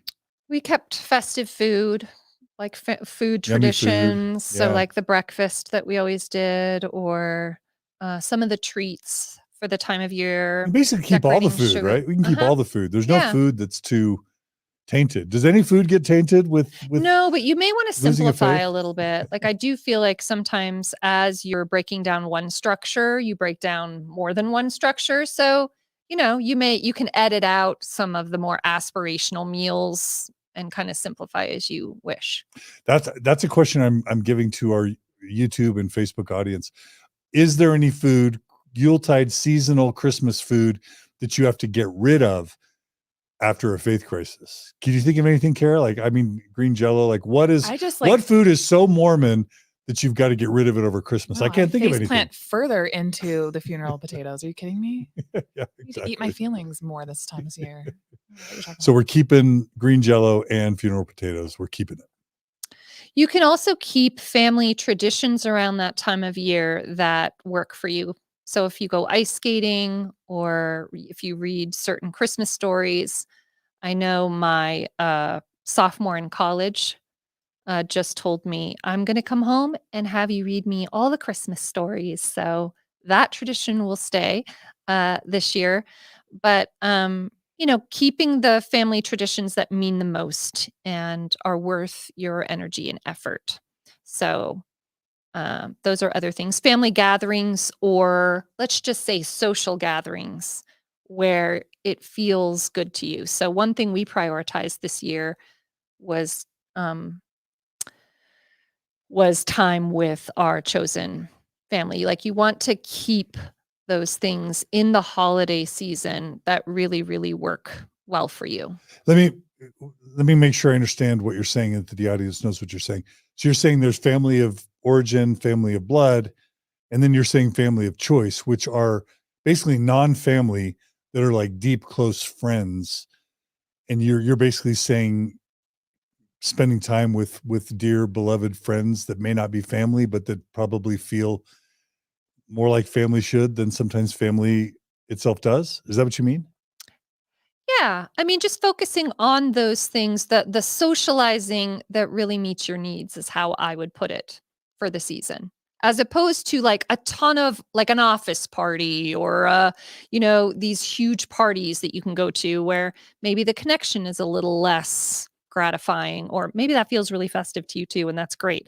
I'm just saying keep what works for you and cut out the things that kind of elicit strong emotions or become very disruptive to you. Yeah, I like Ryan's comment. He's saying, I may be an Exmo now, but funeral potatoes will remain a core belief. Love it. Yeah. Love it. Definitely keep that. First things first, people. Yep. And then we have a really serious question from Steve Holbrook. Margi, what about fruitcakes? Yes or no? Margi, we need you to be our new prophet. Steve needs to know thumbs up or thumbs down on the fruitcake. You never liked fruitcake. For me, It was Steve, always a no. and I hope this isn't a relationship breaker. But for me, it's not even hard. Because like you're having a cake experience, and then you've got like a chew gummy all of a sudden where you've got the flour and then you've got the chew going. It's confusing. Nor It's is disorienting. it's a hard sell. And then if it has rum in it, like this person's There are a lot of comment, flavors. There are a lot of textures. Basically, Margi, you're saying you never had a testimony of flavors. fruitcake to begin with, basically. Good one, John. Isn't there a reason why it gets But passed did you around? try? Did you really isn't try? there that the whole joke is that the fruitcake gets regifted? Isn't that? There's only one fruitcake in the world. It just keeps getting I feel like regifted. there's a deeper truth there. What about you, Carah? Yes or no to the fruitcake? Oh, definitely no. No? No. Not Hell's a to the million no? year. I don't even like, I am going to be so controversial. Most controversial thing I said beside the death cult thing earlier is the fact that I don't even like pie because I don't like cooked What fruit. the? And I've only met one other person in my life that doesn't like cooked fruit, and it was my young woman's leader. And I was like, the church is true. I'm staying with you forever. So I don't like this cooked apples, this chewy gum fruit thing. What are we doing here? Food scientists, just back off. What I love, I'm going to just say it though. Yes, you're right, Carah. The correct answer is no fruitcake. Ding, ding, ding. You are both right. You get to go on to the next round. I love banana nut bread with cheese, cold slices of cheddar cheese on my Christmas banana nut bread. And mom used to give me Postum. Now it's just full on coffee. Sorry, everyone. Coffee with banana nut bread and slices of cheddar cheese rocks my world. That is my new supreme being. I know what I'm getting you for Christmas. Great. That made my Christmas shopping list so much faster. Oh, and then, Decent banana okay, bread? the Okay. last thing we keep our... And you got to have walnuts in the banana bread. True or not true? Oh, True? I like it both ways. Okay. All right. Okay, and then last, the intentional gifts. We keep intentional gifting, meaning, we do observe some gift giving, but we are quite intentional about how we do that, how much we spend, what types of gifts we give, right? So that we have kept. And Yeah, so but we've simplified. Like we said, we've simplified. We don't go all out crazy gifts to the roof. Yes. And so this list is just meant to, hopefully in this conversation, as we go through these things, it's allowing you to have your own process for you to kind of look at your relationship with these things and to kind of see a little bit more clearly how you can kind of recreate this season, what you want to eliminate, what you want to keep. And now for my favorite section, that is last, and that is what you want to add. And this is where it's fun and beautiful. I just have to say there are listeners that are questioning Carah's role on the podcast, knowing that she doesn't like pie. And I have to say, I don't think I've ever really reconsidered Carah's role on the podcast until finding out she doesn't like pie. What type of human doesn't like pie? Can I have a slice of this podcast still? Sorry. Like not even pecan pie with whipped cream? No, it's good. I don't like the cooked fruit is what you were Banana cream pie? You weren't listening. Cooked fruit pies, John. You heard what you wanted to hear. So cherry. You're ready to get rid of me. Think peach. Think Think apples. What about chocolate silk? Yeah, that's fine. Okay, just no cooked fruit. No cooked fruit pies, like All right. cherry pie. So no apple pie, basically. Kara, that was really close, apparently. That was really close. You dodged a bullet. Yeah. He's crusty with me. I can do as many pie puns as I can. We better run from the pie puns or we'll get into R-rated territory too fast. All right, Margie. Part 3 is All what right. to add. Home stretch, people. Home stretch. How are we doing? Time codes. Are we hanging in there? What to add. All right, let's do it. All right, here is one of my favorite things that I have added. And that is what I alluded to in the beginning, which was celebrate seasons approach. So what that looks like. And by the way, I'm going to give, is it where you attribute? Attribution? Attribution. This comes from someone, I think her name's Myquillan Smith. She is known as the Cozy Minimalist. And so this is from her books, her podcast. She talks about this quite a bit. So one thing that has brought me joy that I've added is to look at the season, winter. And so at the beginning of kind of, I would say, I'd say like mid-November, what I start doing is I start noticing my senses and I dress my home and my life for the season. So that's like, what do I want to smell? So normally I have some diffusers, I bring in candles, like what my home will smell like. And it changes from season to season. So like for winter, I tend to bring in a bit more pine, orange, clove, some peppermint sometimes. So I change out my dish soap and my surface spray so that even that smells. So what you want to smell, you go for senses. So then what do I want to taste in the winter? I love making more stews, more soups. Sometimes I bake a little bit more. So what you love to taste during the winter season. Then you have what you want to see. So that may be heading out in nature and seeing, more natural landscape. That may be actually the lighting I love candles. I love twinkly lights. So setting up like cozy, soft light areas. So what you want to see, what you want to feel, a lot of cozy, soft blankets, for example. So like softness or warmth there. What else? What's the last one? Touch, sight, feel. Smell, taste, touch. Yeah, I feel like I've been through taste. Another thing of taste is like introducing a lot of warming drinks or so like coffee or chai or teas so that allows for what you hear. So another thing that you can do is make a soundtrack for winter. And my current soundtrack for winter is December by George Winston, because I grew up listening to it when we would go to Vermont oftentimes. And we were on the lake, that would be playing. And so it's really nostalgic for me. It's not particularly Christmassy, so sometimes I infuse Christmas music in with that during this time of year. But in January and February, I can do George Winston winter, George Winston December, a lot of instrumental. And what it does is it creates this haven for you of these touches of winter. Oh, I also forgot to talk about like bringing in pine boughs or nature from the outside into the inside. And this can last through February. And so, whereas for many people, they feel that dip after Christmas because all the glow and sparkle gets packed away.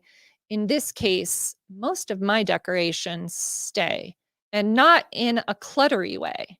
I don't feel like our house is cluttered. It's in a really beautiful, it makes me feel kind of calm and connected, and it's special. So that's been really working for me, something I've added.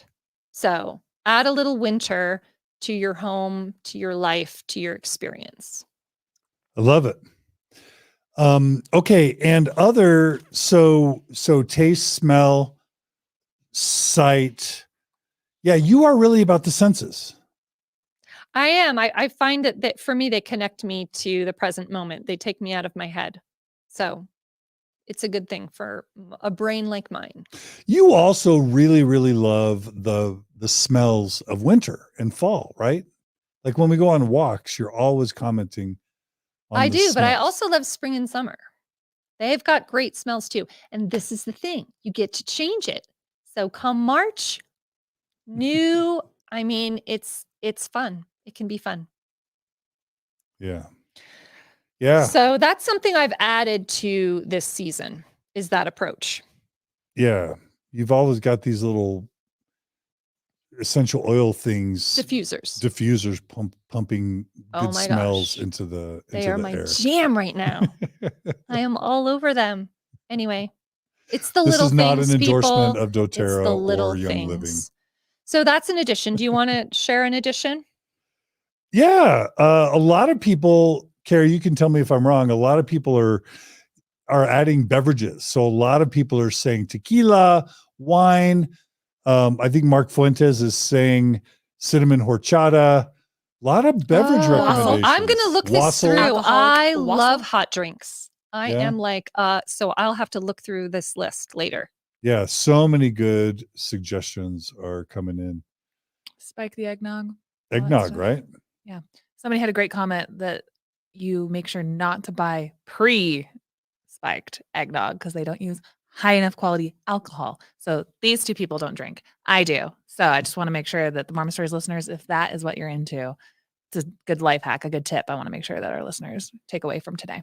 Imani is saying Moscow mules. I think my daughter Maya taught me what that is. There's vodka for Can I test sure. I don't think about that. It's vodka. I think there's lime. Is there some type of seltzer or soda water in a Moscow Mule? Ginger beer. Is it ginger beer? Oh, are you thinking of the lime drink that we get I at don't book know. club? I'm hopeless when it comes to alcohol. Our book club, like our listeners will have to tell us what's in a Moscow Mule. They give us virgin everything that they can, that they're drinking. They are the nicest humans on the planet. Anyway, apparently alcohol is something to really embrace and enjoy. Apparently, alcohol is something to embrace, and apparently people drink it around the holidays, and apparently, you guys know what I'm referencing? Nope. All right, listeners will get it. Go on. All right. What else should we add? Okay. So we've got on our list here intention and new meaning. What do you mean by that? So this would be around reframing for you what you would like this time of year to mean for you. Yeah. So like a lot of people aren't big on the religious stuff, but so an example would be the seasonal stuff or the Yuletide stuff. So the winter could be that for you. Or a meaning for you might be around giving. So it's really about people kind of finding new meaning or new intention for them for this time of year. For us, it's clearly, I feel like we've got a couple layers where for us, it's around gatherings. We try to include those that we love and doing some festive things with them this time of year. Some traditions that allow for that gathering to happen and feel festive. And then definitely seasons. So definitely amidst that, creating a little more space for processing, reading, slowing down, getting out in nature. We love snowshoeing and kind of doing all the winter outdoor stuff this time. Fire. Yeah. Time by the fire, watching movies and shows. I think the meta point here is you don't have to, like, you can still love the holiday season, the Christmas season. You don't have to gut it of all its meaning and then be sad and hate it. All you got to do is whatever meaning you scoop out and get rid of, take the time to take advantage of the festive holiday season to infuse it with your own meaning and have that be very personal for you, for your partner, for your children, your loved ones. Create that meaning that you want it to have, and then go on and doubly enjoy the holiday season because it's got new meaning that fits you. Is that what you're saying?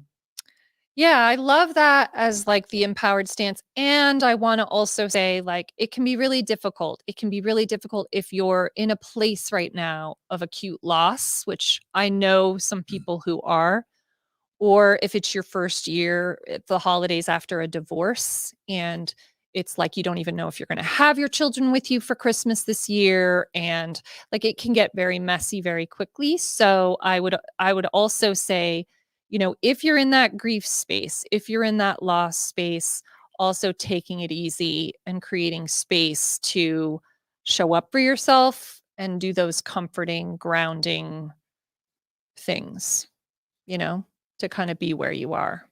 Yeah. Love it. Okay. Something else you have, I think this is a bit repetitive. You talk about adding boundaries. We talked about We did that talk about also that. in terms of just saying no and what you eliminate. But boundaries are essential for healthy relationships. We've got entire episodes on the Gift of the Mormon Faith Crisis, I think, that are dedicated to this idea of how boundaries don't mean get away, I don't love you. Boundaries mean I love you.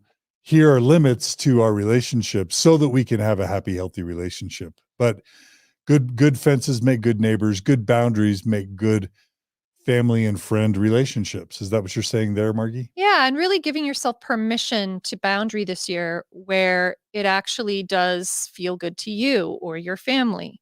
That can be very key to your healing, and it also shows your children how it's done. So again, whether you go to that family gathering is a question you get to ask this year. How long you want to spend at that family gathering, if you want to do something in place of that family gathering or in addition to. So really feeling like you can advocate for yourself will, I feel like, be helpful as you kind of move into this season of, all the family things. I love it. Okay. And anything else, Carah, that you're seeing in the chats around what to add?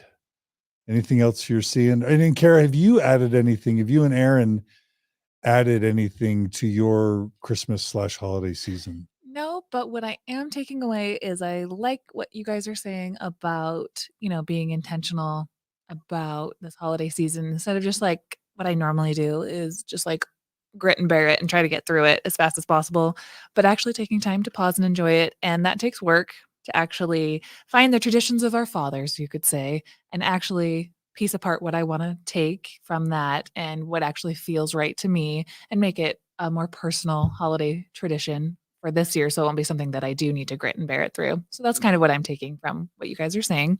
And other than that, again, my children are so crazy and wild. And my husband's at home right now with the 3 youngins.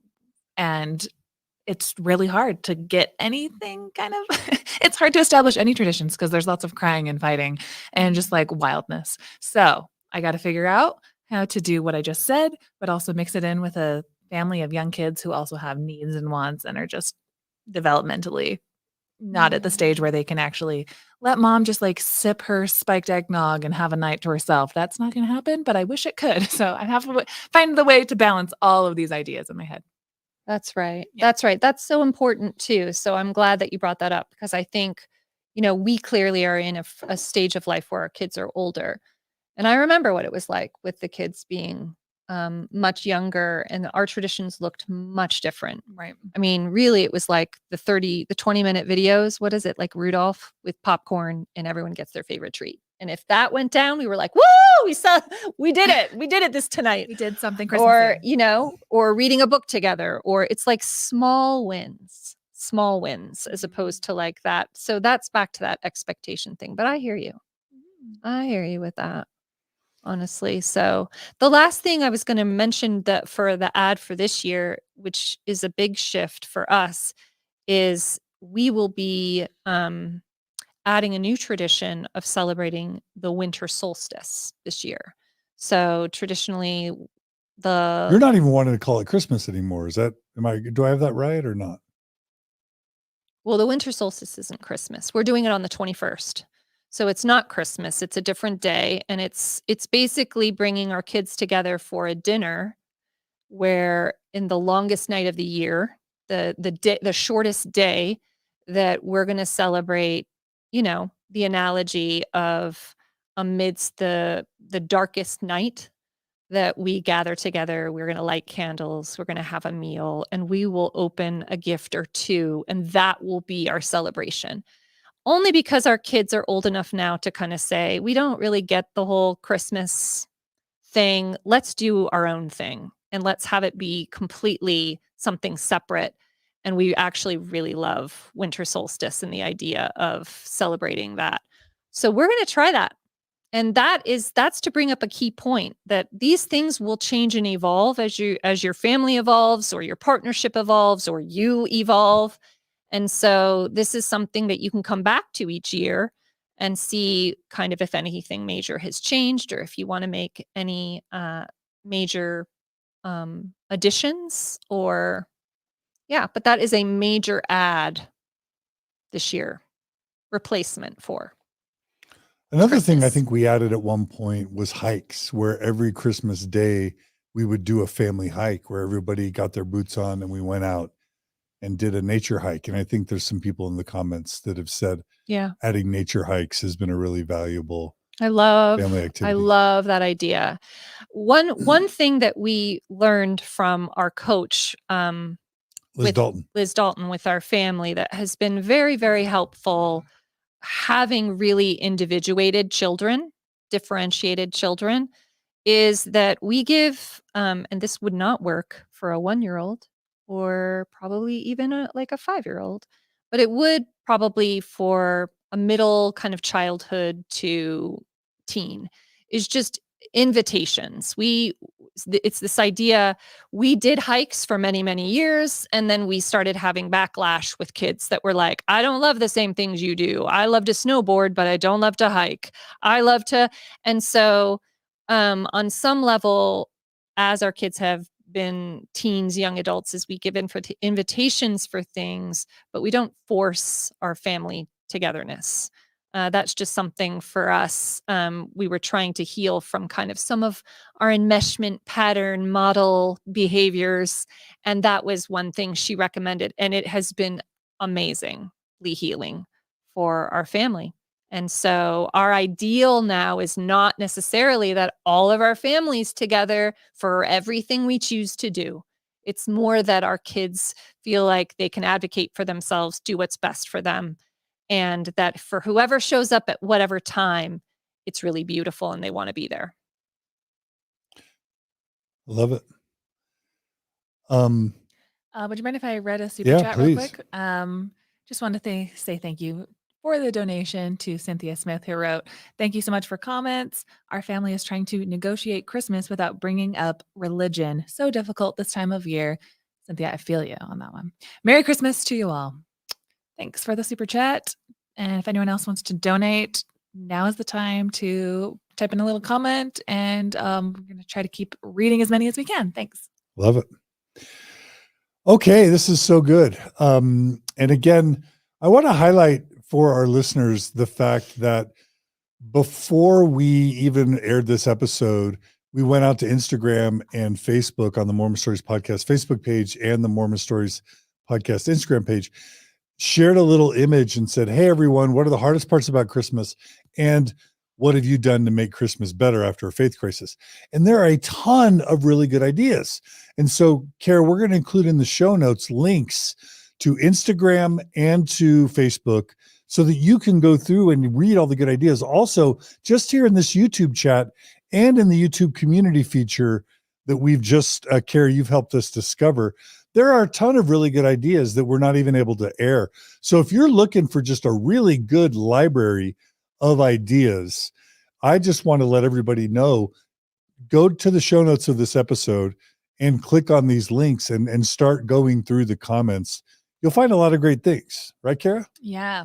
Thanks everyone for participating. And Margi said earlier when we were getting started that part of Mormon Stories and all of this is to build community. And if our listeners just stay in their own boxes and we're just helping you one-on-one, that would be one nice thing. But if you can take ideas that have helped you and that you can interact with the other people in the comments in the chat and that we can just build more and more online community that way, that's just a huge bonus. So take the time to do that.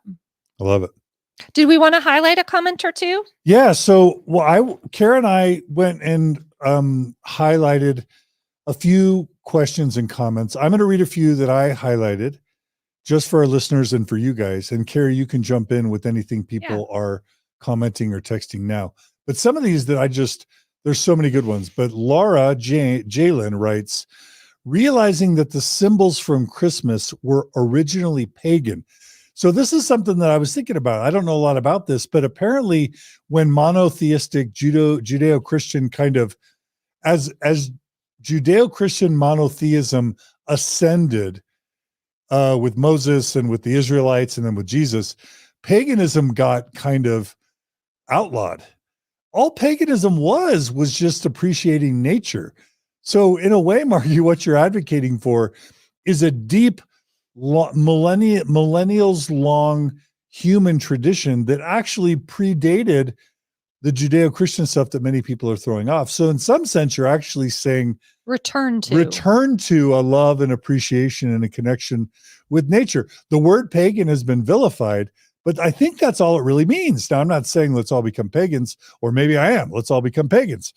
But Laura says, realizing that the symbols from Christmas were originally pagan, so we can remove the Christ from Christmas and still celebrate the same holidays.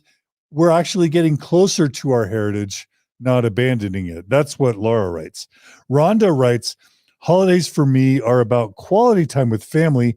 It started as a pagan holiday where they celebrate the winter solstice. The tree represents life returning. I have loved that meaning so much. It must also be the Viking in me. And that's an important point, that in some ways, tell me if I'm wrong, Carah and Margie, Christians stole symbolism from pagan traditions. As I understand it, the Christmas tree is not an originally Jesus thing. It's a pagan tradition that got carried forward. So you don't have to throw your Christmas tree away. You can embrace your Christmas tree.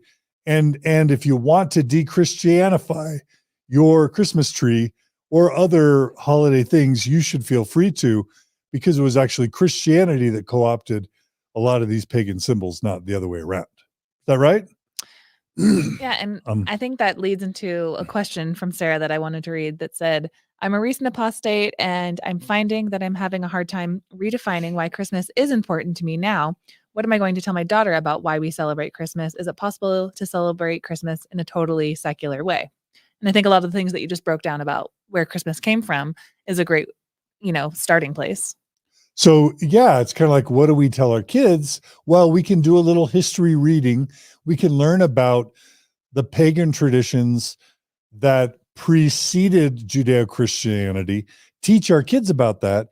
And we're teaching our kids history, and we're connecting them with their ancestors in a new and deeply meaningful way, where it's not about just throwing out and killing tradition.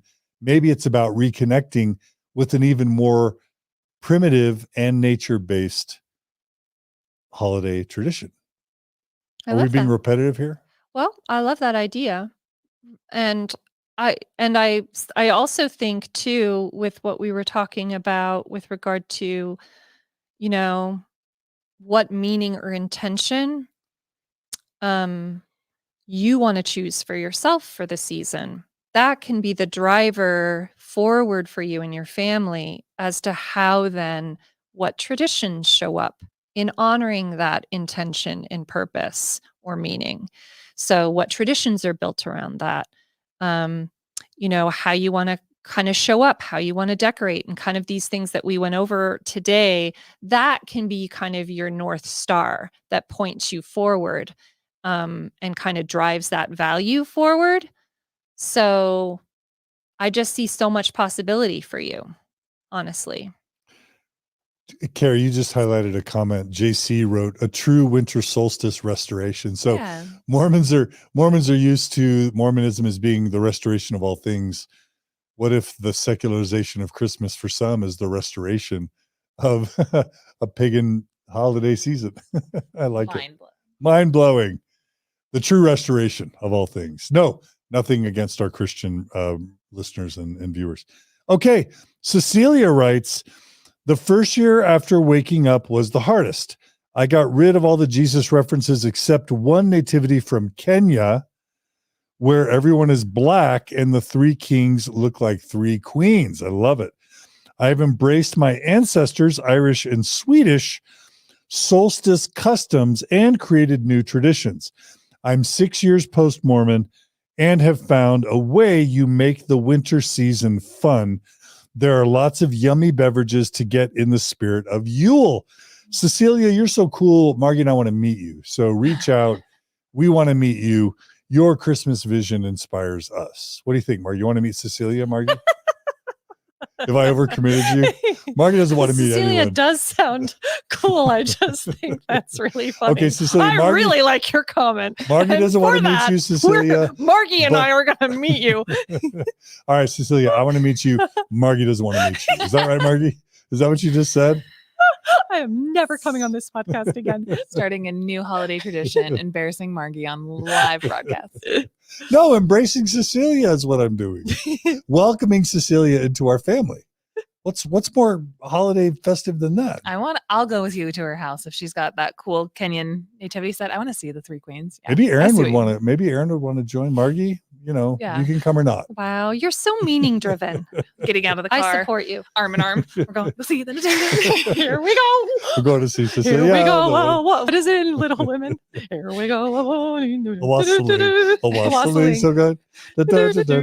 All right, another comment from Stacy, and then Carrie, you can tell us if there's any final comments that you're dying to share. Stacy writes, we started celebrating Christmas around the world, where we each pick a country and dedicate a day in December to celebrate the holidays like they do in that country within reason. We learn a few of their basic customs and beliefs and mostly just eat their food, which is critical. The first year I even chose Israel, and we learned about Hanukkah. This will be our 4th year, and it's been really fun with the kids, super delicious, and still leaves us able to celebrate American Christmas and all the traditions with our families, but with more of an outsider's perspective rather than the literal, this is the truth perspective. Well, now I'm torn between wanting to meet Cecilia and wanting to meet Stacy. You can dedicate all of January and just meet the peoples All the peoples. that you, yes. Okay. Margie's more of an introvert. I'm more of an extrovert. Can you tell, audience? Well, these comments are examples of the brilliant comments you're going to find on Instagram, the Mormon Stories Podcast Instagram, and on the Mormon Stories Podcast Facebook group, and page, and in the YouTube comments here on this live stream and in the community. Carah, Yeah. any final things you want to add to what Margie has provided us as an amazing episode? No, it would only be more sarcasm and puns that's all I have to offer right now. We But enjoy that. I know. You got to give me something to alley first. But I wanted to read this final super chat. Thanks for the super chat from Catherine that said, this is the episode I didn't know I needed. It feels so right for me to think about my alignment with nature and sink into that. Thanks so much. Oh, That's beautiful. Margie, you gave Catherine the episode she didn't know she needed. Mhm. And Carrie, you gave us the Christmas sweater and braids that we didn't know we needed. Here she is, Miss America. And Margie, you always bring such a lovely spirit and soul, wisdom and groundedness. I'm so lucky to be married to you. And You are. and I'm even doubly lucky to be able to have you come on the podcast. Oh, thank you. I really appreciate it. Why were you pointing at Carah? Oh, because I thought you were going to say, and because you're going to be grateful. No, for- that was all because about you, Kara's Margie. amazing But do you too. want to add? That Kara's amazing? Is she really? Yeah, Kara's amazing. And you're amazing too, babe. I'm Oh, grateful for you. it's this mutual circle It's a love fest. Let's of- do it. Let's bear testimony of each other. each other's. All right. Did you, how is this episode for you? Surviving a Yeah, are you Christmas going to go from episode Grinch, while, humbug Scrooge? Are we turning? wait, that's are we not the are we intention. improving Kara's Christmas joy? Have we fixed it for you? Have we fixed? Did we fix Christmas for you, Kara Everything Burrell? is absolutely fixed right now. John Dehlin got to work, and in the course of 2 hours, I'm a new woman. So No, Christmas woman. We're just saying Christmas. just a We new- weren't trying to fix all of you, just the Christmas, the broken Scroogey that was the most important Grinch part that needed fixing. part of you Yeah. that needed fixing this month. texting my husband, turn on the TV so I can say I love you on live broadcast so that this whole Dehlin love fest. I need to have a Can Burrell include love Aaron. fest. I know. Just do it and it's recorded. I know. What about Callahan? Do you want to say anything to Callahan? I love him too much. I would just take up the next hour talking about how much I love my 1-year-old. And your daughters? They're great. They're adequate. They have some improvements to make. I will not hold any kind of like naughty nice list against them. I'm trying not to. I don't want to be that mom, but I am like, swear to gosh, if you don't, oh my gosh, you're getting nothing for Christmas. Ugh, I hate my life. Ugh. It's right. You got to use what you have. Yeah. I got to Limited share resources. Trev Anand's comment. Can you share that? My mouse isn't working, Carah. Get a room, you three? Right. Oh, which get one? Get a room, you three. Yeah. Is it that bad?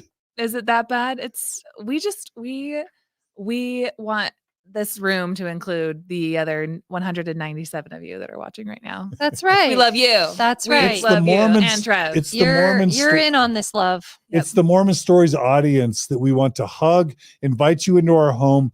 We want all of you to sit under our fireplace, sip our wassail, eat our banana bread with cheese, and cuddle in a totally appropriate, non-predatory kind of way.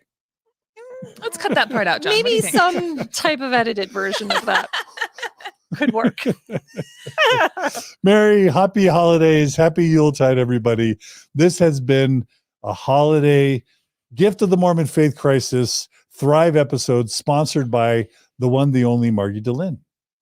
Thanks, Margi. guys. You're the best. Really, really. Thanks for being here, everyone. And if you need more Margi or Natasha help for goodness, there's an entire podcast dedicated to healing and growth after Mormonism. It's called the Gift of the Mormon Faith Crisis Podcast. And you can go to mormonfaithcrisis.com and consume it. If you have challenges speaking with believing family and friends, coming out, grieving your anger at Mormonism, figuring out new holidays, new traditions, there's 70 hours of free coaching, plus an entire weekend retreat that you can check out that we've provided for free for everyone who can't afford coaching or therapy. It's what you need. So check out mormonfaithcrisis.com for all your faith crisis needs. Right, Margi? That's right. We Yeah. are sending our best wishes for a holiday that reflects you a little bit more this year. I love it. Carah, any final words? Yeah, and I just want to let people know that when we talk about show notes and time codes and things, Tell us what that is. show notes. Yeah, and time codes. So anytime we reference something like John just referenced, the Gift of the Mormon Faith Crisis, we're doing our best to make sure that those links are directly in the description of the YouTube video. And then if you're listening on the podcast, that they're also in the description there. Or if you found this episode through the Mormon Stories website, that there'll be just hyperlinked links that'll take you directly to those places. So we try our best to get those up within around 24 hours, maybe 48 hours. So I'm making an extra strong push to have the show notes that we mentioned in the description. So if you're listening live right now and you're like, where are these show notes, Carah? What gives? Just give me a couple minutes and I can drop those in. And then as well as time codes, so that if you want to scan back to certain different parts of it, you can look in the description to the different portions of the time codes, read a little description, and then just jump to the different sections of the YouTube video that you want to jump to. And that just, quiet some of the complaints of people saying that these videos are a little bit too long. It's because we try to have them chopped up a little bit so that you can, know exactly where you want to go in the different spots of that tries to get the information as accessible as possible, I hope. I love it. I just want to put that wisdom that I dropped. Now you know. Yeah. And it's giving season right now. It's Giving Tuesday today. We have started a couple giving donation campaigns on Facebook. If any of you want to donate, Facebook has offered to match donations today with some limits. But regardless, if you want to support our Giving Tuesday, and Giving Tuesday lasts for a couple of weeks, we would love your support, because the way that we can afford to do time codes, the way that we can afford to do show notes, the way that we can afford to have the amazing Carah Burrell with us and Margi is through your donations. So that's what do we do with an increased amount of donations? We are able to get more support to make our programming even better. So thank you for your donations. And it's a great day, Giving Tuesday, to become a donor to the Open Stories Foundation or Mormon Stories. If you're not, go to mormonstories.org, click on the donate button, or you can go to the Mormon Stories podcast page or my personal wall on Facebook and donate through Giving Tuesday. We really need your support. I was telling Carah, we had 18 people cancel their monthly donations last month and only 13 people sign up. So we actually were at a deficit this month in terms of subscriptions. If that continues, the podcast eventually potentially goes away. So we need always every month people to sign up and become donors, or one of us goes away. Carah, is it you or me who's going away if the money goes away? Who is it? Definitely you. It's me? Yeah, me and Margi are 'Cause I'm running old? the ship for sure. You and Margi are taking over. Margi, you ready to take over? You're No, but I laughing. want to take this opportunity to shout out to Trev, who helps us with time codes on older episodes as well. And that's just a volunteer. And yeah, Trev's amazing. He's somewhere in Europe. What country are you from, Trev? Let me know. Belgium? Thank you, Trev. Anyway, thanks, Trev. Thanks, Mhm. Trev. All right. Steve Holbrook just said, I donated earlier to get that 2 times offer from Facebook. Great episode. Loved watching live. Love you guys. Love you, Steve. Let's have you on Mormon Stories podcast sometime. You and Chris to tell your story. You guys are awesome. Shout out to the Utah Valley Post-Mormon community and to Thrive. If you need a community, thrivebeyondreligion.com is a great place to find a community or to create one in your local area. There's going to be Thrive Day. What is it? Thrive.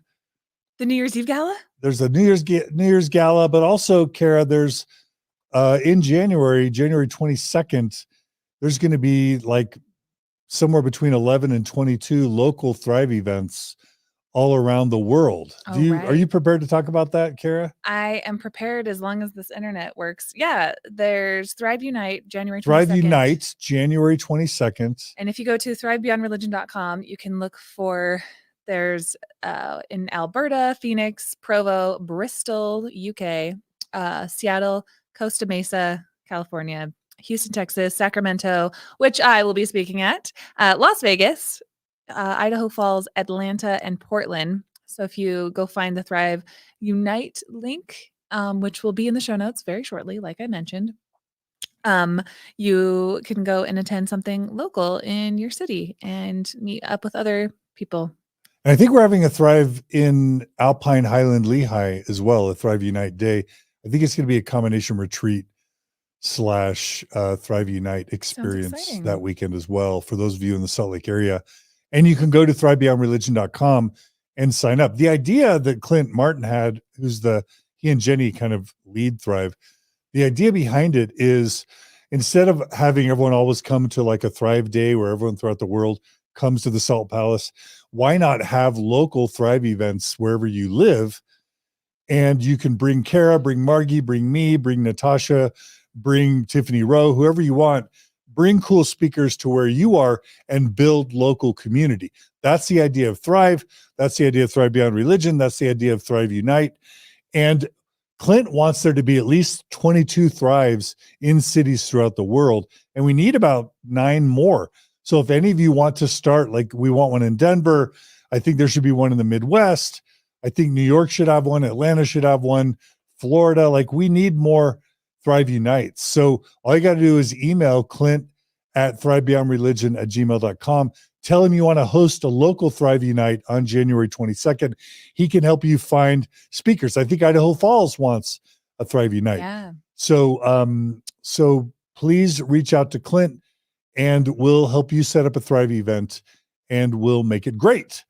Is that enough public service announcements or do we need more? I just want to plug the New Year's Eve gala because it's a 007 theme, and I'm gonna dress up because you get to dress up best dress style, and it's Thursday, December 30th, at the Provo, like the Utah Valley Convention Center. So it's another big event that they're putting on, and you can get tickets at the Thrive website as well. So there's going to be casino games, cocktails, music, dancing, and all around just like an amazing fun time. So watch me refashion this really popular sweater into like a ball gown.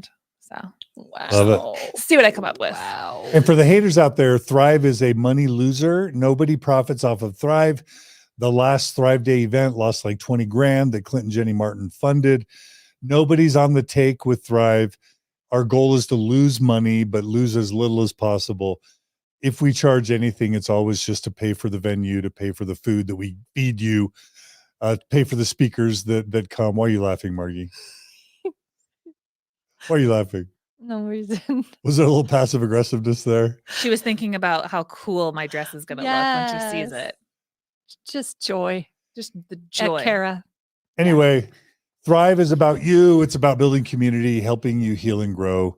No sinister profit motives at all. And finally, again, thank you for your support of Mormon Stories and the Open Stories Foundation. Please become a monthly donor through mormonstories.org or however you want to donate. We take Venmo, Mormon Stories Podcast, Venmo. Just we need your support. So please keep supporting us. And Margi, Carah, Gerardo, Brooklyn, and all the Mormon Stories staff will be here for weeks, months, and years to come. So thanks, everybody. Happy holidays. Happy Festivus. Happy Yuletide. Happy winter solstice. Happy winter festive pagan what you do. Merry Christmas. Happy Hanukkah. Happy New Year. Happy Kwanzaa. Am I leaving anything out? You Happy said Festivus, right? Happy sweater year.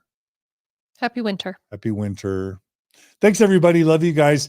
And Margie, we hope to have you back soon for another episode of Gift of the Mormon Faith Crisis / Thrive with Margie. Thank you. I really appreciate it. Thanks for Thanks joining to you us. both. Thanks, Margie. And thanks to the audience for their amazing comments. And Carah, thanks to you. I had the most fun I've ever had on an episode today. Let me just say, fun-wise, tears streaming down my face, joy, and then I got to be with two of my favorite people in my favorite sweater and with you amazing people. This was a really fun episode. So yeah. Can you believe they pay us to do this? You get paid? Well, barely. No, I get paid great. I get paid great. Yeah. We're working on paying you great. How are we doing? We're doing good. We're doing just fine. All right. We'll keep working on that. All right, everybody. Love you guys. Thanks for everything. Enough silliness for now. Thanks, Margie. You're beautiful and strong and wise. We love you. And see you guys all again soon for another episode of Mormon Stories Podcast. Bye, everybody. Bye.